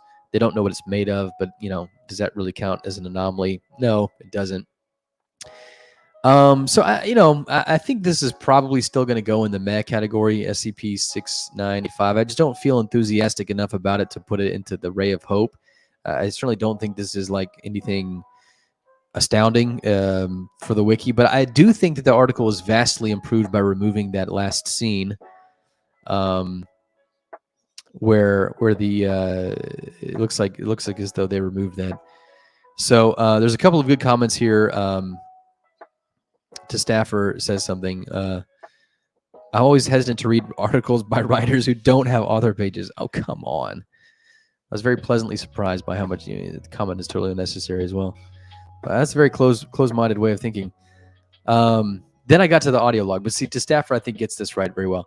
Then I get to the audio log. This sort of article, I think, benefits from blankly stated absurd object. The video log completely ruins that for me. The ending with the table would have been the perfect link for this article. Currently, I'm downvoting, but if that were removed, I would upvote this. It's a fun article that's heavily brought down by a video log that is just lackluster, scary things happening from a seemingly innocent object cliche. I couldn't say that better. That's really, really, really well stated. And I think even Lord said this too. It's pretty okay. I like the table and the advertisement and the bizarre idea of an anti-spider, but I think the video log is a weak way of exploring the properties. Overall, reluctant upvote. People agree with that too. So, isn't that somebody I know? Kia? Why does that name sound familiar? Anyway, people agree with the staffer. Yada, yada, yada, yada. So, yeah, it's nice to see that the author took that into account, because I think it's just a fantastic way of saying that. The real problem, as I would say it, was that there was a severe tonal whiplash, because basically the whole thing is this like, hey, it's this completely surrealistic, completely absurd setup, right, where this thing is not a spider, and it's sort of like, what is it, SCP-055, or like describes itself by what it isn't. It kind of has that little play, but just in a very zany way. And then you had this video log that tried to, for some reason, it's like listening to easy listening jazz, and in the middle of it there's like this highly dissonant death metal-esque bridge before it goes back into the easy jazz listening chorus. There's like this really weird, like, what are you doing? Like, why are you Frankensteining, grafting these different tones and colors and atmospheres together? So it was just really, really out of place. It wasn't necessarily a bad video log, badly written, but it just did not mesh well at all with the article. It just stuck out like a sore thumb. So anyway, it looks as though the author, excuse me, gang, came around to that. So that's nice to see. So I still think it's meh, but I was, I didn't like it earlier. I thought it was meh, but now I kind of like it. It's not good enough to go in that category, I don't think. All right. So SCP-6433. Listen to this music. It sounds like a Final Fantasy IX. The most emotional scenes from Final Fantasy IX decided to get Trap remixed. All right, so now we're at SCP-6433, which has done very well for itself. I love how minimalist this header is. I mean, especially compared to something like ACS. I still think these icons are just remarkably prosaic, I guess, like childish. I mean, like, it's something you'd see on a Little Tykes, toy, like a sticker or something like that. Anyway, so I like this. This is very clean. I love how the caption down here is black. Just little things like this. The double lines up here, so clean. I don't know what this theme is, but it's just really, really nice. So, really interesting conprox, as you can tell by the scroll through. It's very short, very concise article here. So there's very interesting conprox. They do their job very well. They don't linger. It really is unique enough to sort of set this apart to where these conprox couldn't be simply copied and pasted to any other article, which is unfortunately the case sometimes. Really, really interesting conprox. Do a very good job, despite only being 3 sentences, I think, of pulling in the reader. And then, of course, the caption does this as well. So the anomaly itself is a snow globe. It contains a sandy island in the middle of a frozen ocean. There is a single coconut tree currently bearing fruit and a thatched hut upon the island. Both are covered with a thin surface of snow. Snow does not appear to be falling when viewed from the outside. So,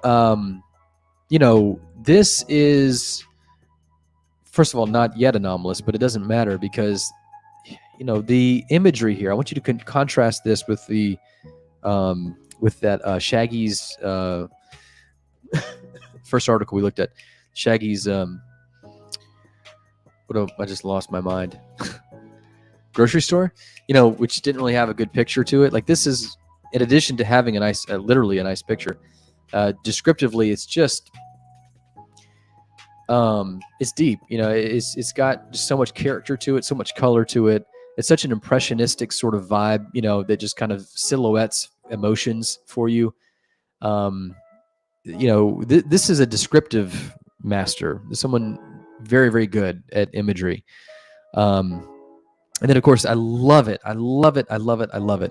when the first paragraph of the description kind of sketches what this is without really getting explicitly anomalous. And then the second paragraph, particularly that first sentence, gets right into it, tells you exactly how it is that it gets anomalous very quickly. I love that. In fact, in my own independent containment fiction format, which no one cares about, but yeah, well, some people care about it, I guess. I certainly do, and that's really all that matters to me. So when in that format you're talking about the anomaly, there's actually 2 sections. One is called an abstract, and it really, all the information about the thing that is not anomalous goes in that section. And then the next section is called anomalous attributes, and it goes into everything that is anomalous about it, which these articles, I don't know if you've noticed, tend to do that anyway. So I felt like that's a way to sort of double up on the function, the tool-like operation of something like the containment procedures, just again. So that's just a nice way to foreshadow things. It gives you a little more play, a little more sandbox room, in my opinion. I think it's a nice format. But anyways, so we get to the fact that this is anomalous.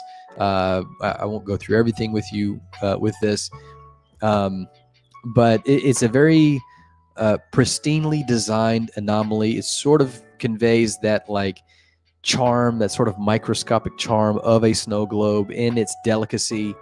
It's very tidy morsels of information that are presented here, very textural sort of inclusions in this, with the snow and the frozen ocean, and the thatched hut, containing things inside. It's almost like peeking into a little Barbie doll house or like Mad Max sort of scene. It's almost like a little toy. It's just got so many good emotions with this. And then it's just, like I said, surprisingly flavorful, this whole thing, just particularly for its length. And then you have just excellent inclusions like this. All sound is muffled. I mean, does it really have anything to do with anything? No, but it's just such a creative addition. I wouldn't know that I would be missing this if it weren't here, but it's just such a good stereo pan of everything going on here. It's just so good. And then the article really, in the discovery, as it obviously is going to have to move somewhere at this point, takes a little bit of a forensic turn, using who I guess is a real author. Let's find this out together. Spencer Gerald Hawking. I'm sure this is a real person that the actual author enjoys. Doesn't look like it's actually a real person. Yeah, it's not. So it's made up. That's pretty cool. I like that. I think that's way better than if it was actually a real person. So, anyway, so this fictional novelist is very prolific. This person is found in a forensic manner in the house, and the focus of the article really comes into view. So I don't want to ruin this for you because it is such a good read. It's such a short read that, of course, you're encouraged to read it.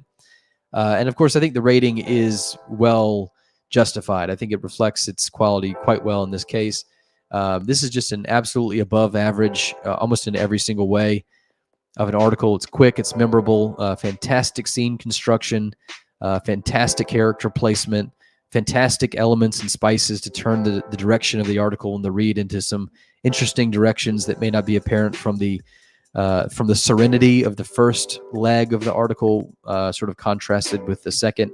And it's really got a nice message to it as well. It's sort of like every author's kind of dream, setup in a way that kind of plays with some temporal sort of funk, we'll call it, as the word of the day. But anyway, so it has all the right twists. It doesn't overstay its welcome. It doesn't try too hard. Just amazing job of navigation on the part of the author through some really enjoyable moments and a really memorable ending point of this article. So just very above average, absolutely weightlifting the whole SCP Wiki, covering a multitude of sins on the SCP Wiki. And I really want to take a moment to read the comments, because I think, good articles bring out really good comments. And it goes both ways. You see that on something like the Jack Dragon article we read this week that Harmony talked to us about. That's not a good article in our opinion. And unfortunately, the comments sort of bring out that same thing, right? I mean, the comments aren't really. It depends on what you want to read the wiki for, obviously, but this is what I want to read the wiki for. This is really, really good stuff. The author says, "How many of us could understand the appeal of a quiet place to write forever?" You just masterfully tangoed on the heartstrings of everyone writing on this wiki. So excellent job. So this person says, "I think this is stellar short form that succeeds in evoking the stark imagery of winter and a writer lost in his own work, which once again is so relatable. The final line is a fantastic twist with surprising weight to it." That's really the phrase of the article, surprising weight. The author, by the way, is Lord, who has it all. I mean, Lord is an excellent critic. Really appreciate Lord's insights on other articles that I think we've seen at least one of this show. And just so happens to be an excellent author too. Last week we looked at the one about the phlegm, the white phlegm, which was a little on the juvenile direction, but still respectable. So that's how you do juvenile well. Other people say there is no compulsion to stay, isn't there? Though it's a great comment from this person. This was a brilliant, poignant delight. Short and sweet, it tugs on exactly the right strings to be effective without being maudlin. This is a new word for me. Well, I got to look that one up. The hell does that mean? Self-pitying or tearfully sentimental, often through drunkenness. Holy shit. Maudlin. What a fucking awesome word. Self-pitying or tearfully sentimental. Shit, I'm going to have to remember that one. Maudlin. What a fucking word. Thanks for the moment of tranquility. Yeah, and even then, it's still like SCP-ified tranquility. It's like tranquility, but it's like some stink still. Well done. This is my favorite work from the past several months. This gives me other vibes. T. Rutherford comes on, basically is like the Sith master, as if to the apprentice. Good. Your writing has really improved, Lord. There's still work to be done on flow, but you've taken great leaps in terms of conciseness and clarity. As for the article itself, there's a very clear emotional tone that comes through well, and it doesn't overstay its welcome. That's what I said. The underlying sentiment about productivity, the marketable work versus personal projects is well conveyed. I mean, this is just a brilliant article. I mean, it's one of those ones where it's just like defeatingly good. It's almost makes you angry with how good it is, particularly in how little time it takes to do that. So, I can't say enough good things about Lord. I don't know what they are like as a person, but just from what I see from their productivity and their output, I wish more people were like Lord on the SCP Wiki. It'd be a much better place. Okay. We already ranked that. We have 3 left. So how long have we been doing this stream? An hour and 50. We'll be done very, very shortly. This is a nice break of a week for me. My God. All right. So SCP. Let's see. Hopefully we can get through the rest of these pretty quickly, huh? I don't want to jinx myself. So we're on the 29th. This is I think this is the last day for me, right? Do I have one missing? Let's see. 29th, 319, and 6921. Where's 6921? Didn't Harmony do this one? 1 second, gang. Yeah, okay. So this is the one Harmony already talked about. We kind of didn't really talk about it.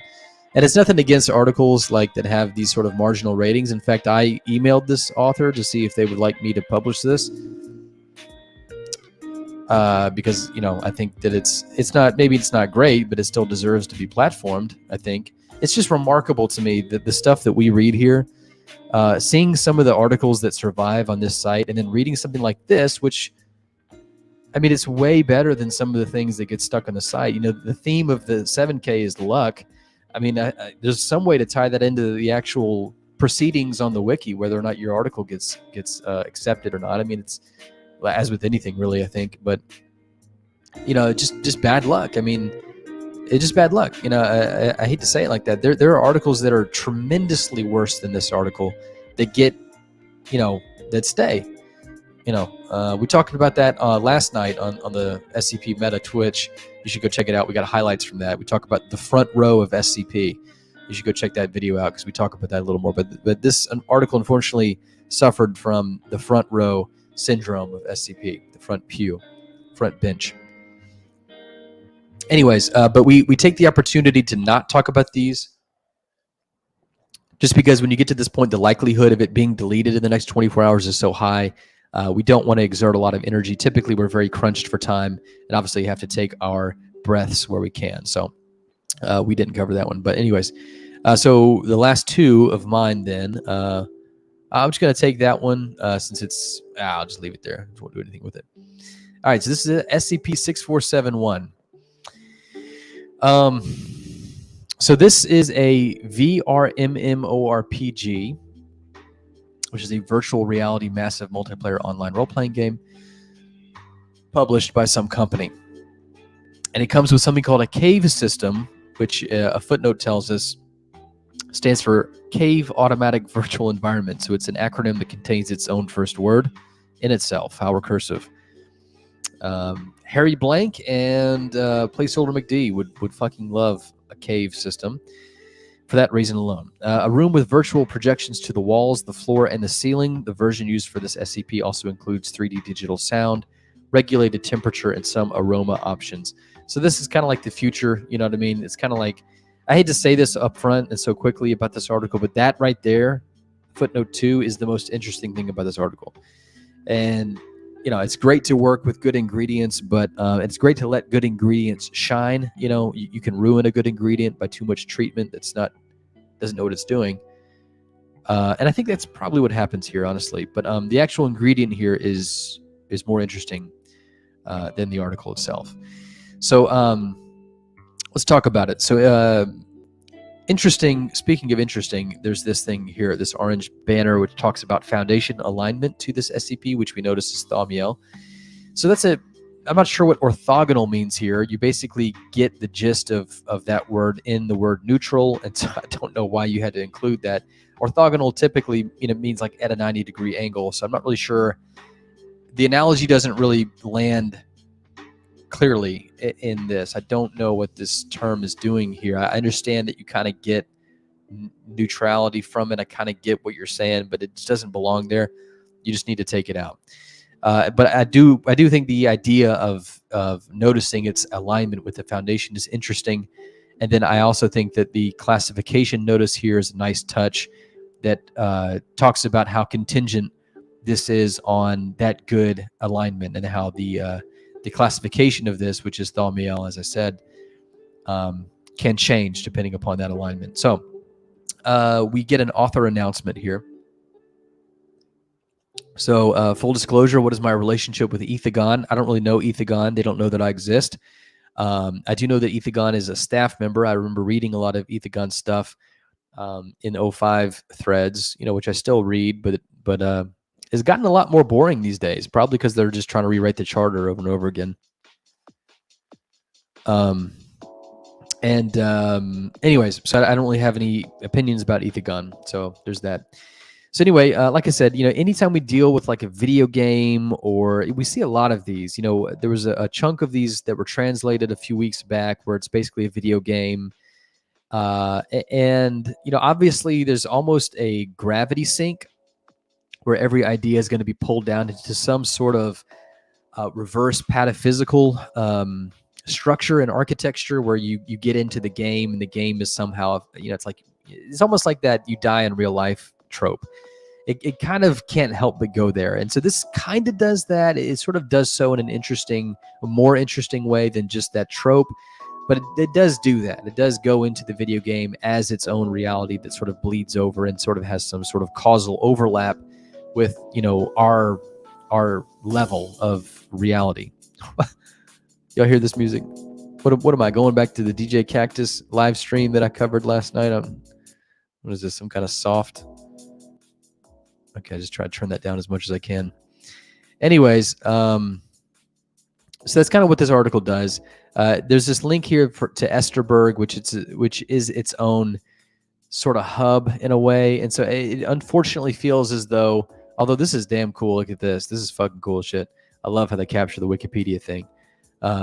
Whoever did that. But it basically leans very, very heavily on this. So it really tries to shoehorn that in. It really wants to push that forward and sort of flesh out this, which is obviously is the job of an article that's going to be put into a hub like that. But it just comes off as very unengaging, particularly if you don't happen to know what this is, or if you do and just don't find it very interesting. So the whole exercise quickly devolves into the author laying out in sort of blueprint detail their fantasy video game. And once again, that's sort of that gravity sink that I'm talking about. It sort of always goes there. That's typically what we see with video game SCPs. There was the one about the Age of Empires. There was I think an Italian translation. There was the one recently from a Chinese translation about the video game tower. There was the Chinese translation one recently and a couple weeks ago about the Breath of the Wild that really took that and ran with it. This happens a lot, so it's just it's the same thing that people don't like Series 1 for. It's just antiquated. It just seems like once you've seen it enough, it becomes sort of like this. It's not quite at the point of antique, because antiques are sort of revered. They're so old. Series 1 isn't quite like that yet. It is in some ways, I guess. But, it's somewhere between, fresh and antique. It's sort of obsolete, and it's just very tiring to see it again. And like I said, the only real thing that differentiates this, I think, up front is this cave system. And unfortunately, that's more interesting than the rest of the article, in my opinion. So this is, like I said, sort of given a reverse pataphysical treatment. It's something that I call intusception. That's a medical term. So it's really hard to spell. Intusception is a life-threatening illness that occurs when a portion of the intestine folds inward like a telescope, with one segment slipping inside another segment. And that's kind of what this is, where you have basically our reality slipping inside, folding in like a telescope into this sub-narrative layer of the video game, and vice versa. There's some interaction there. Unfortunately, I do think it's quite life-threatening for this article. I don't think it works out very well for it. So it's a reality within a reality type deal. You can also think of this, instead of that intusception term, you can think of it as Inception, which is that movie with Leonardo DiCaprio about dreams within dreams and within dreams, that kind of stuff. It gets old very quickly. So the tone and atmosphere of this article is very fantasy game-like, and that was one of the more enjoyable parts about it. I'm a huge fan of fantasy games. My favorite Final Fantasy is Final Fantasy IX, probably.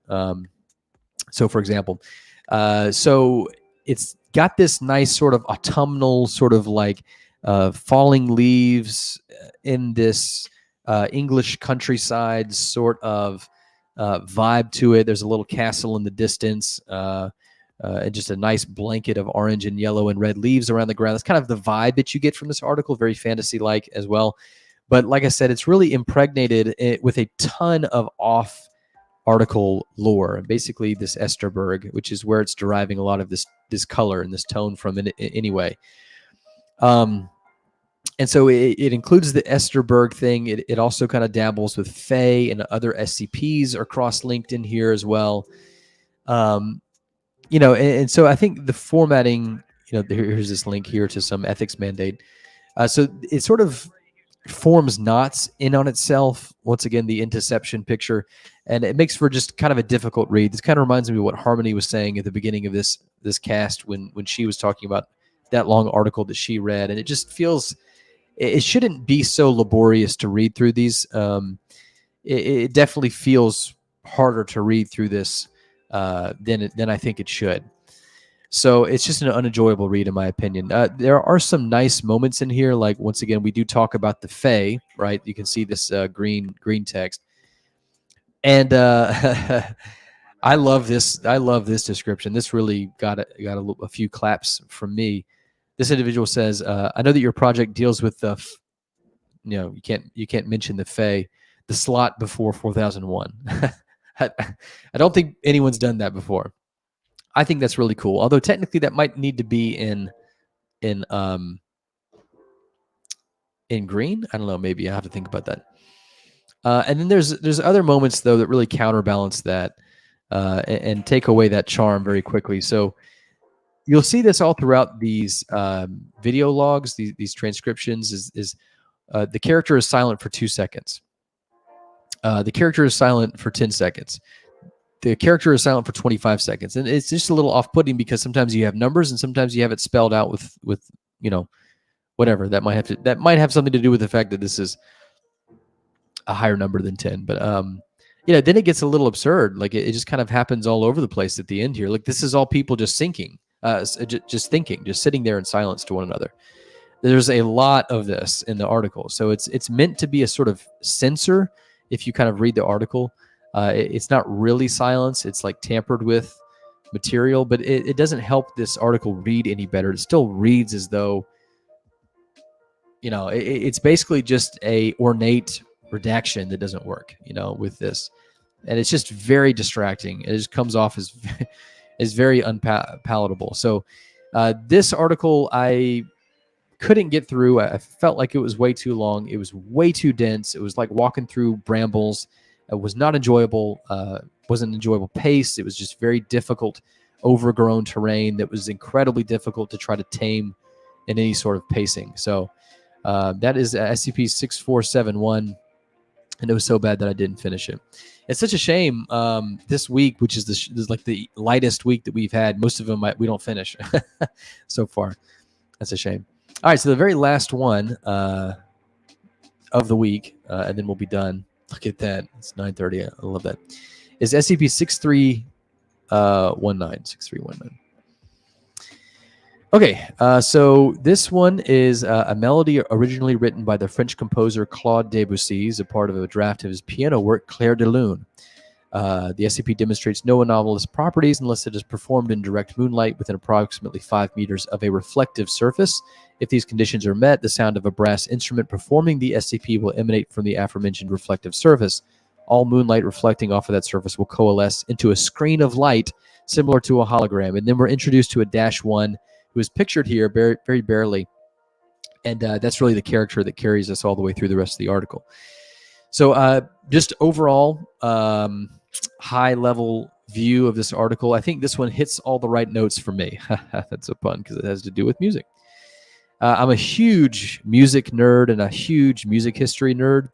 And so Claude Debussy is one of the best composers ever. Clair de Lune is great. There's a lot of works by him that are excellent. Really, really a true impressionist composer. And so likewise, the article, especially as you read it and get into the addenda, which the description really sets up so well. Obviously, the meat of this article is in the addenda, which are interviews and sort of interactions with this anomaly, the humanoid part of this anomaly, the -1. But it's just so it's so well put together. If this article, this SCP article, was musical notation, it would be immaculate. There would be no corrections on it. It would flow very, very seamlessly and swimmingly without any creases into one melody line into the other. It would just be a very beautiful score to look at. A lot like Debussy. So we get very ethereal and dreamy feelings very early on. We already looked at the moonlight reflecting off of water surfaces that are nearby, and that's sort of engaging the rest of the anomaly, unraveling the rest of the anomaly for us and for the Foundation. And so we're introduced to, once again, a famously impressionist melody. So let's actually listen to this, because I think it's so cool when people include music. And I think it's so cool when you can include, something like this, like really good compositional music. The kind of composition that Claire de Lune is the kind of SCP article that I want to read. Okay. And I know that's not true for everybody. Some people want to go read the latest joke, Neo Law Foundation, not joke article from someone like whoever. But that's kind of like kids bop. Okay. I would rather listen to something like Claire de Lune. Okay. And don't get me wrong, I do listen to a lot of kids bop because I have kids, and some of that can be pretty good, surprisingly. But let's listen to this actually, because I think they put the actual melody in here. It would be nice just to put a melody with the face here.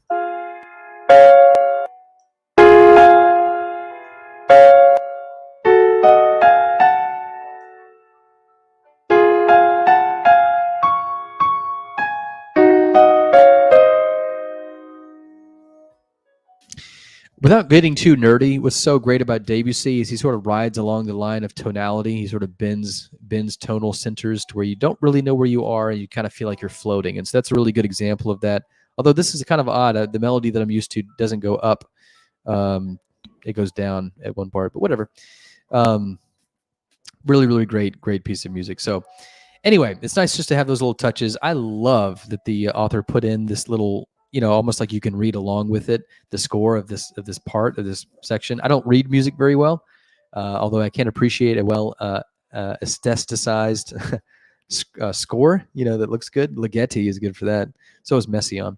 Anyways, so we had this really great impressionist melody that accompanies this article. Really is kind of like an engine to this article, and really kind of decorates it, and it really fills it out, with an abundance of liveliness, I think.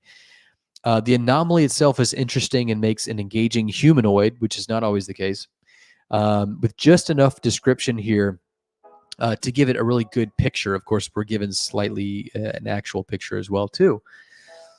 But not so much as to make this sort of information overload or like character overload or detail overload. It really just touches on exactly what needs to be touched on, and then moves on. So it's just nice treatment. It also establishes a nice communication method for the anomaly. So once again, this is the moonlight reflecting off of the surface will coalesce into a screen of light, similar to a hologram. That's just a very creative way to establish a communicative methodology for this anomaly to communicate with the Foundation. You usually don't get that depth and that degree of creativity. Usually it's just like, hey, we had an interview log with the guy, or hey, this animal talks, and so we were able to talk to it. This is just a really refreshing, very creative, very surprising way to establish communication with the Foundation. There's a very sympathetic characterization as well. So we get a little bit from the excerpts from a journal. Journals are a little cheap, but this one is just so well written that it doesn't matter. There's some really excellent lines in here. But before we get to that, just back to this characterization real quick. Here's a couple examples of that. At the time of the initial containment, approximately 85% of this humanoid's body was translucent and presumed incorporeal. The -1 described this condition as a wasting disease induced by a lack of artistic motivation.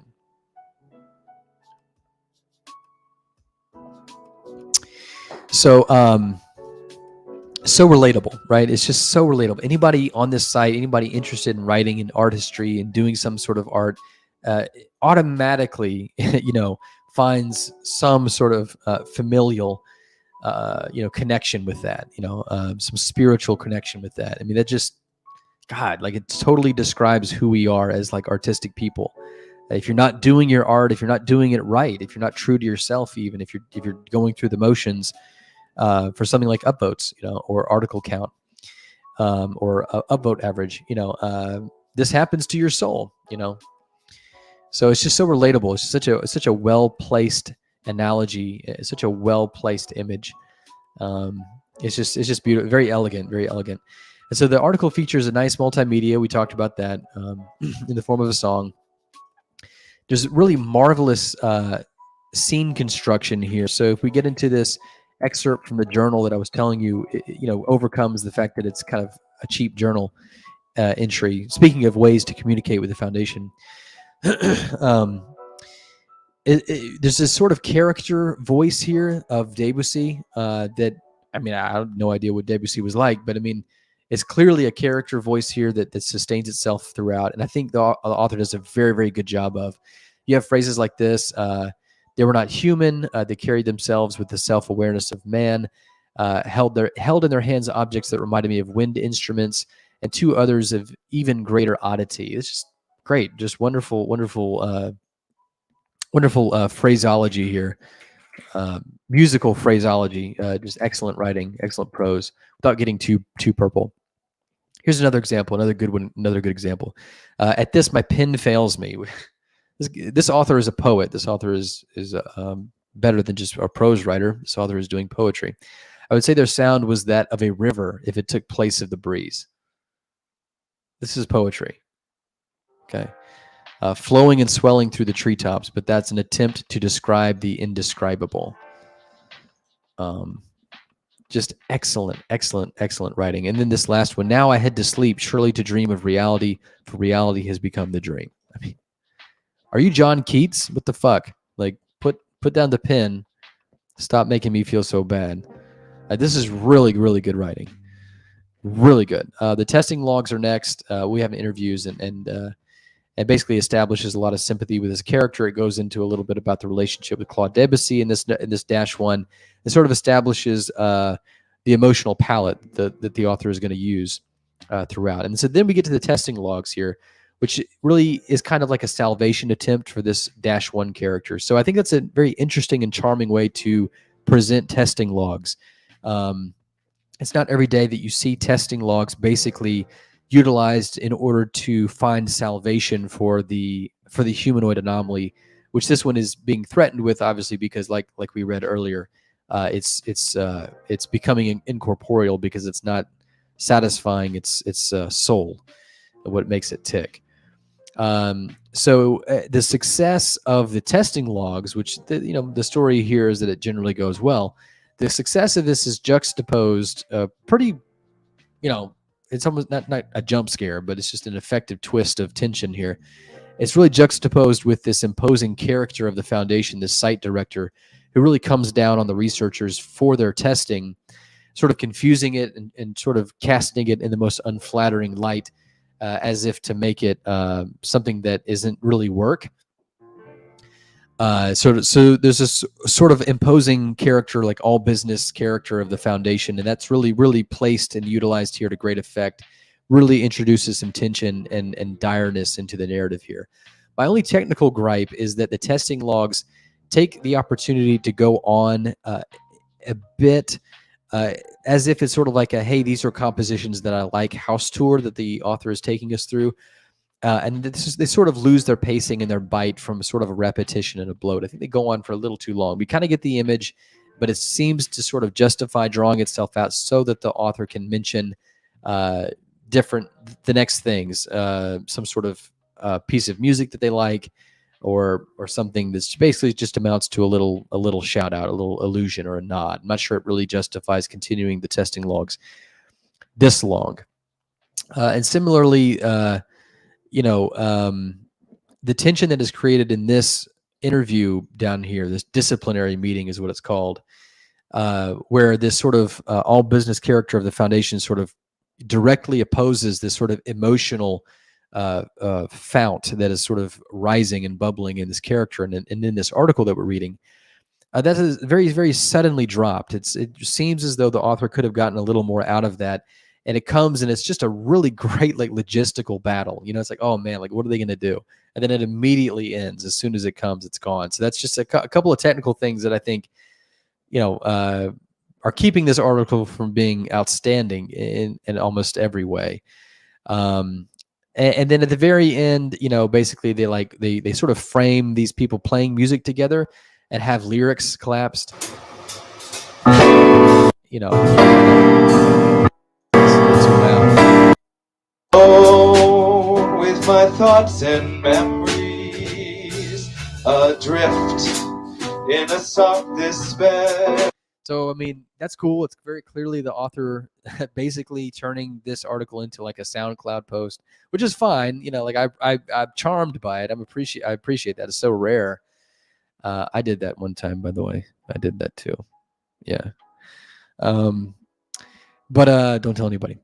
But yeah, I mean, the recording, I think, weakens the article, you know, a little bit. It's obviously recorded on basically an iPhone. You know, there's no real professional engineering with that. It's not a huge deal. Obviously, this is amateurish, and it's good writing. Obviously, it's sort of jazzy, sort of captures the vibe of the musicological extensions of Debussy into the modern age, and it really captures the vibe of this article well. I just think it's just a little heavy-handed. I think it really, I think it would have done better to, I don't know, I hate to say that it shouldn't be there, but it's very clearly there so that the author can kind of, you know, market themselves, I guess, in that way. But it is very charming and it's so creative. And obviously this takes a lot of effort to do, you know. But you're nice vibrato in there. all changing, singing in the moonlight, singing in the moonlight. And it's kind of complicated chord progressions too. It's very jazzy, you know. So I mean, it's not your typical like, you know, 4 on the floor, you know, 1 4 5 4 kind of like music theory progression. This is like complicated stuff. So, you know, I can't help but be charmed by it. I'm sure you can tell just by watching. I'm a little irked by it, you know, but like, it's like, you rascal, you know, kind of thing. So whatever. I mean, it is what it is. But anyway, so I think really this was a really, really good article. It just from the get-go establishes just the right mood, just the right colors. It really deals with the imagery very, very well. Perfectly encapsulates in an SCP article, I think, this melody of Debussy and sort of the general vibe of Debussy. I think it does such a good job of that.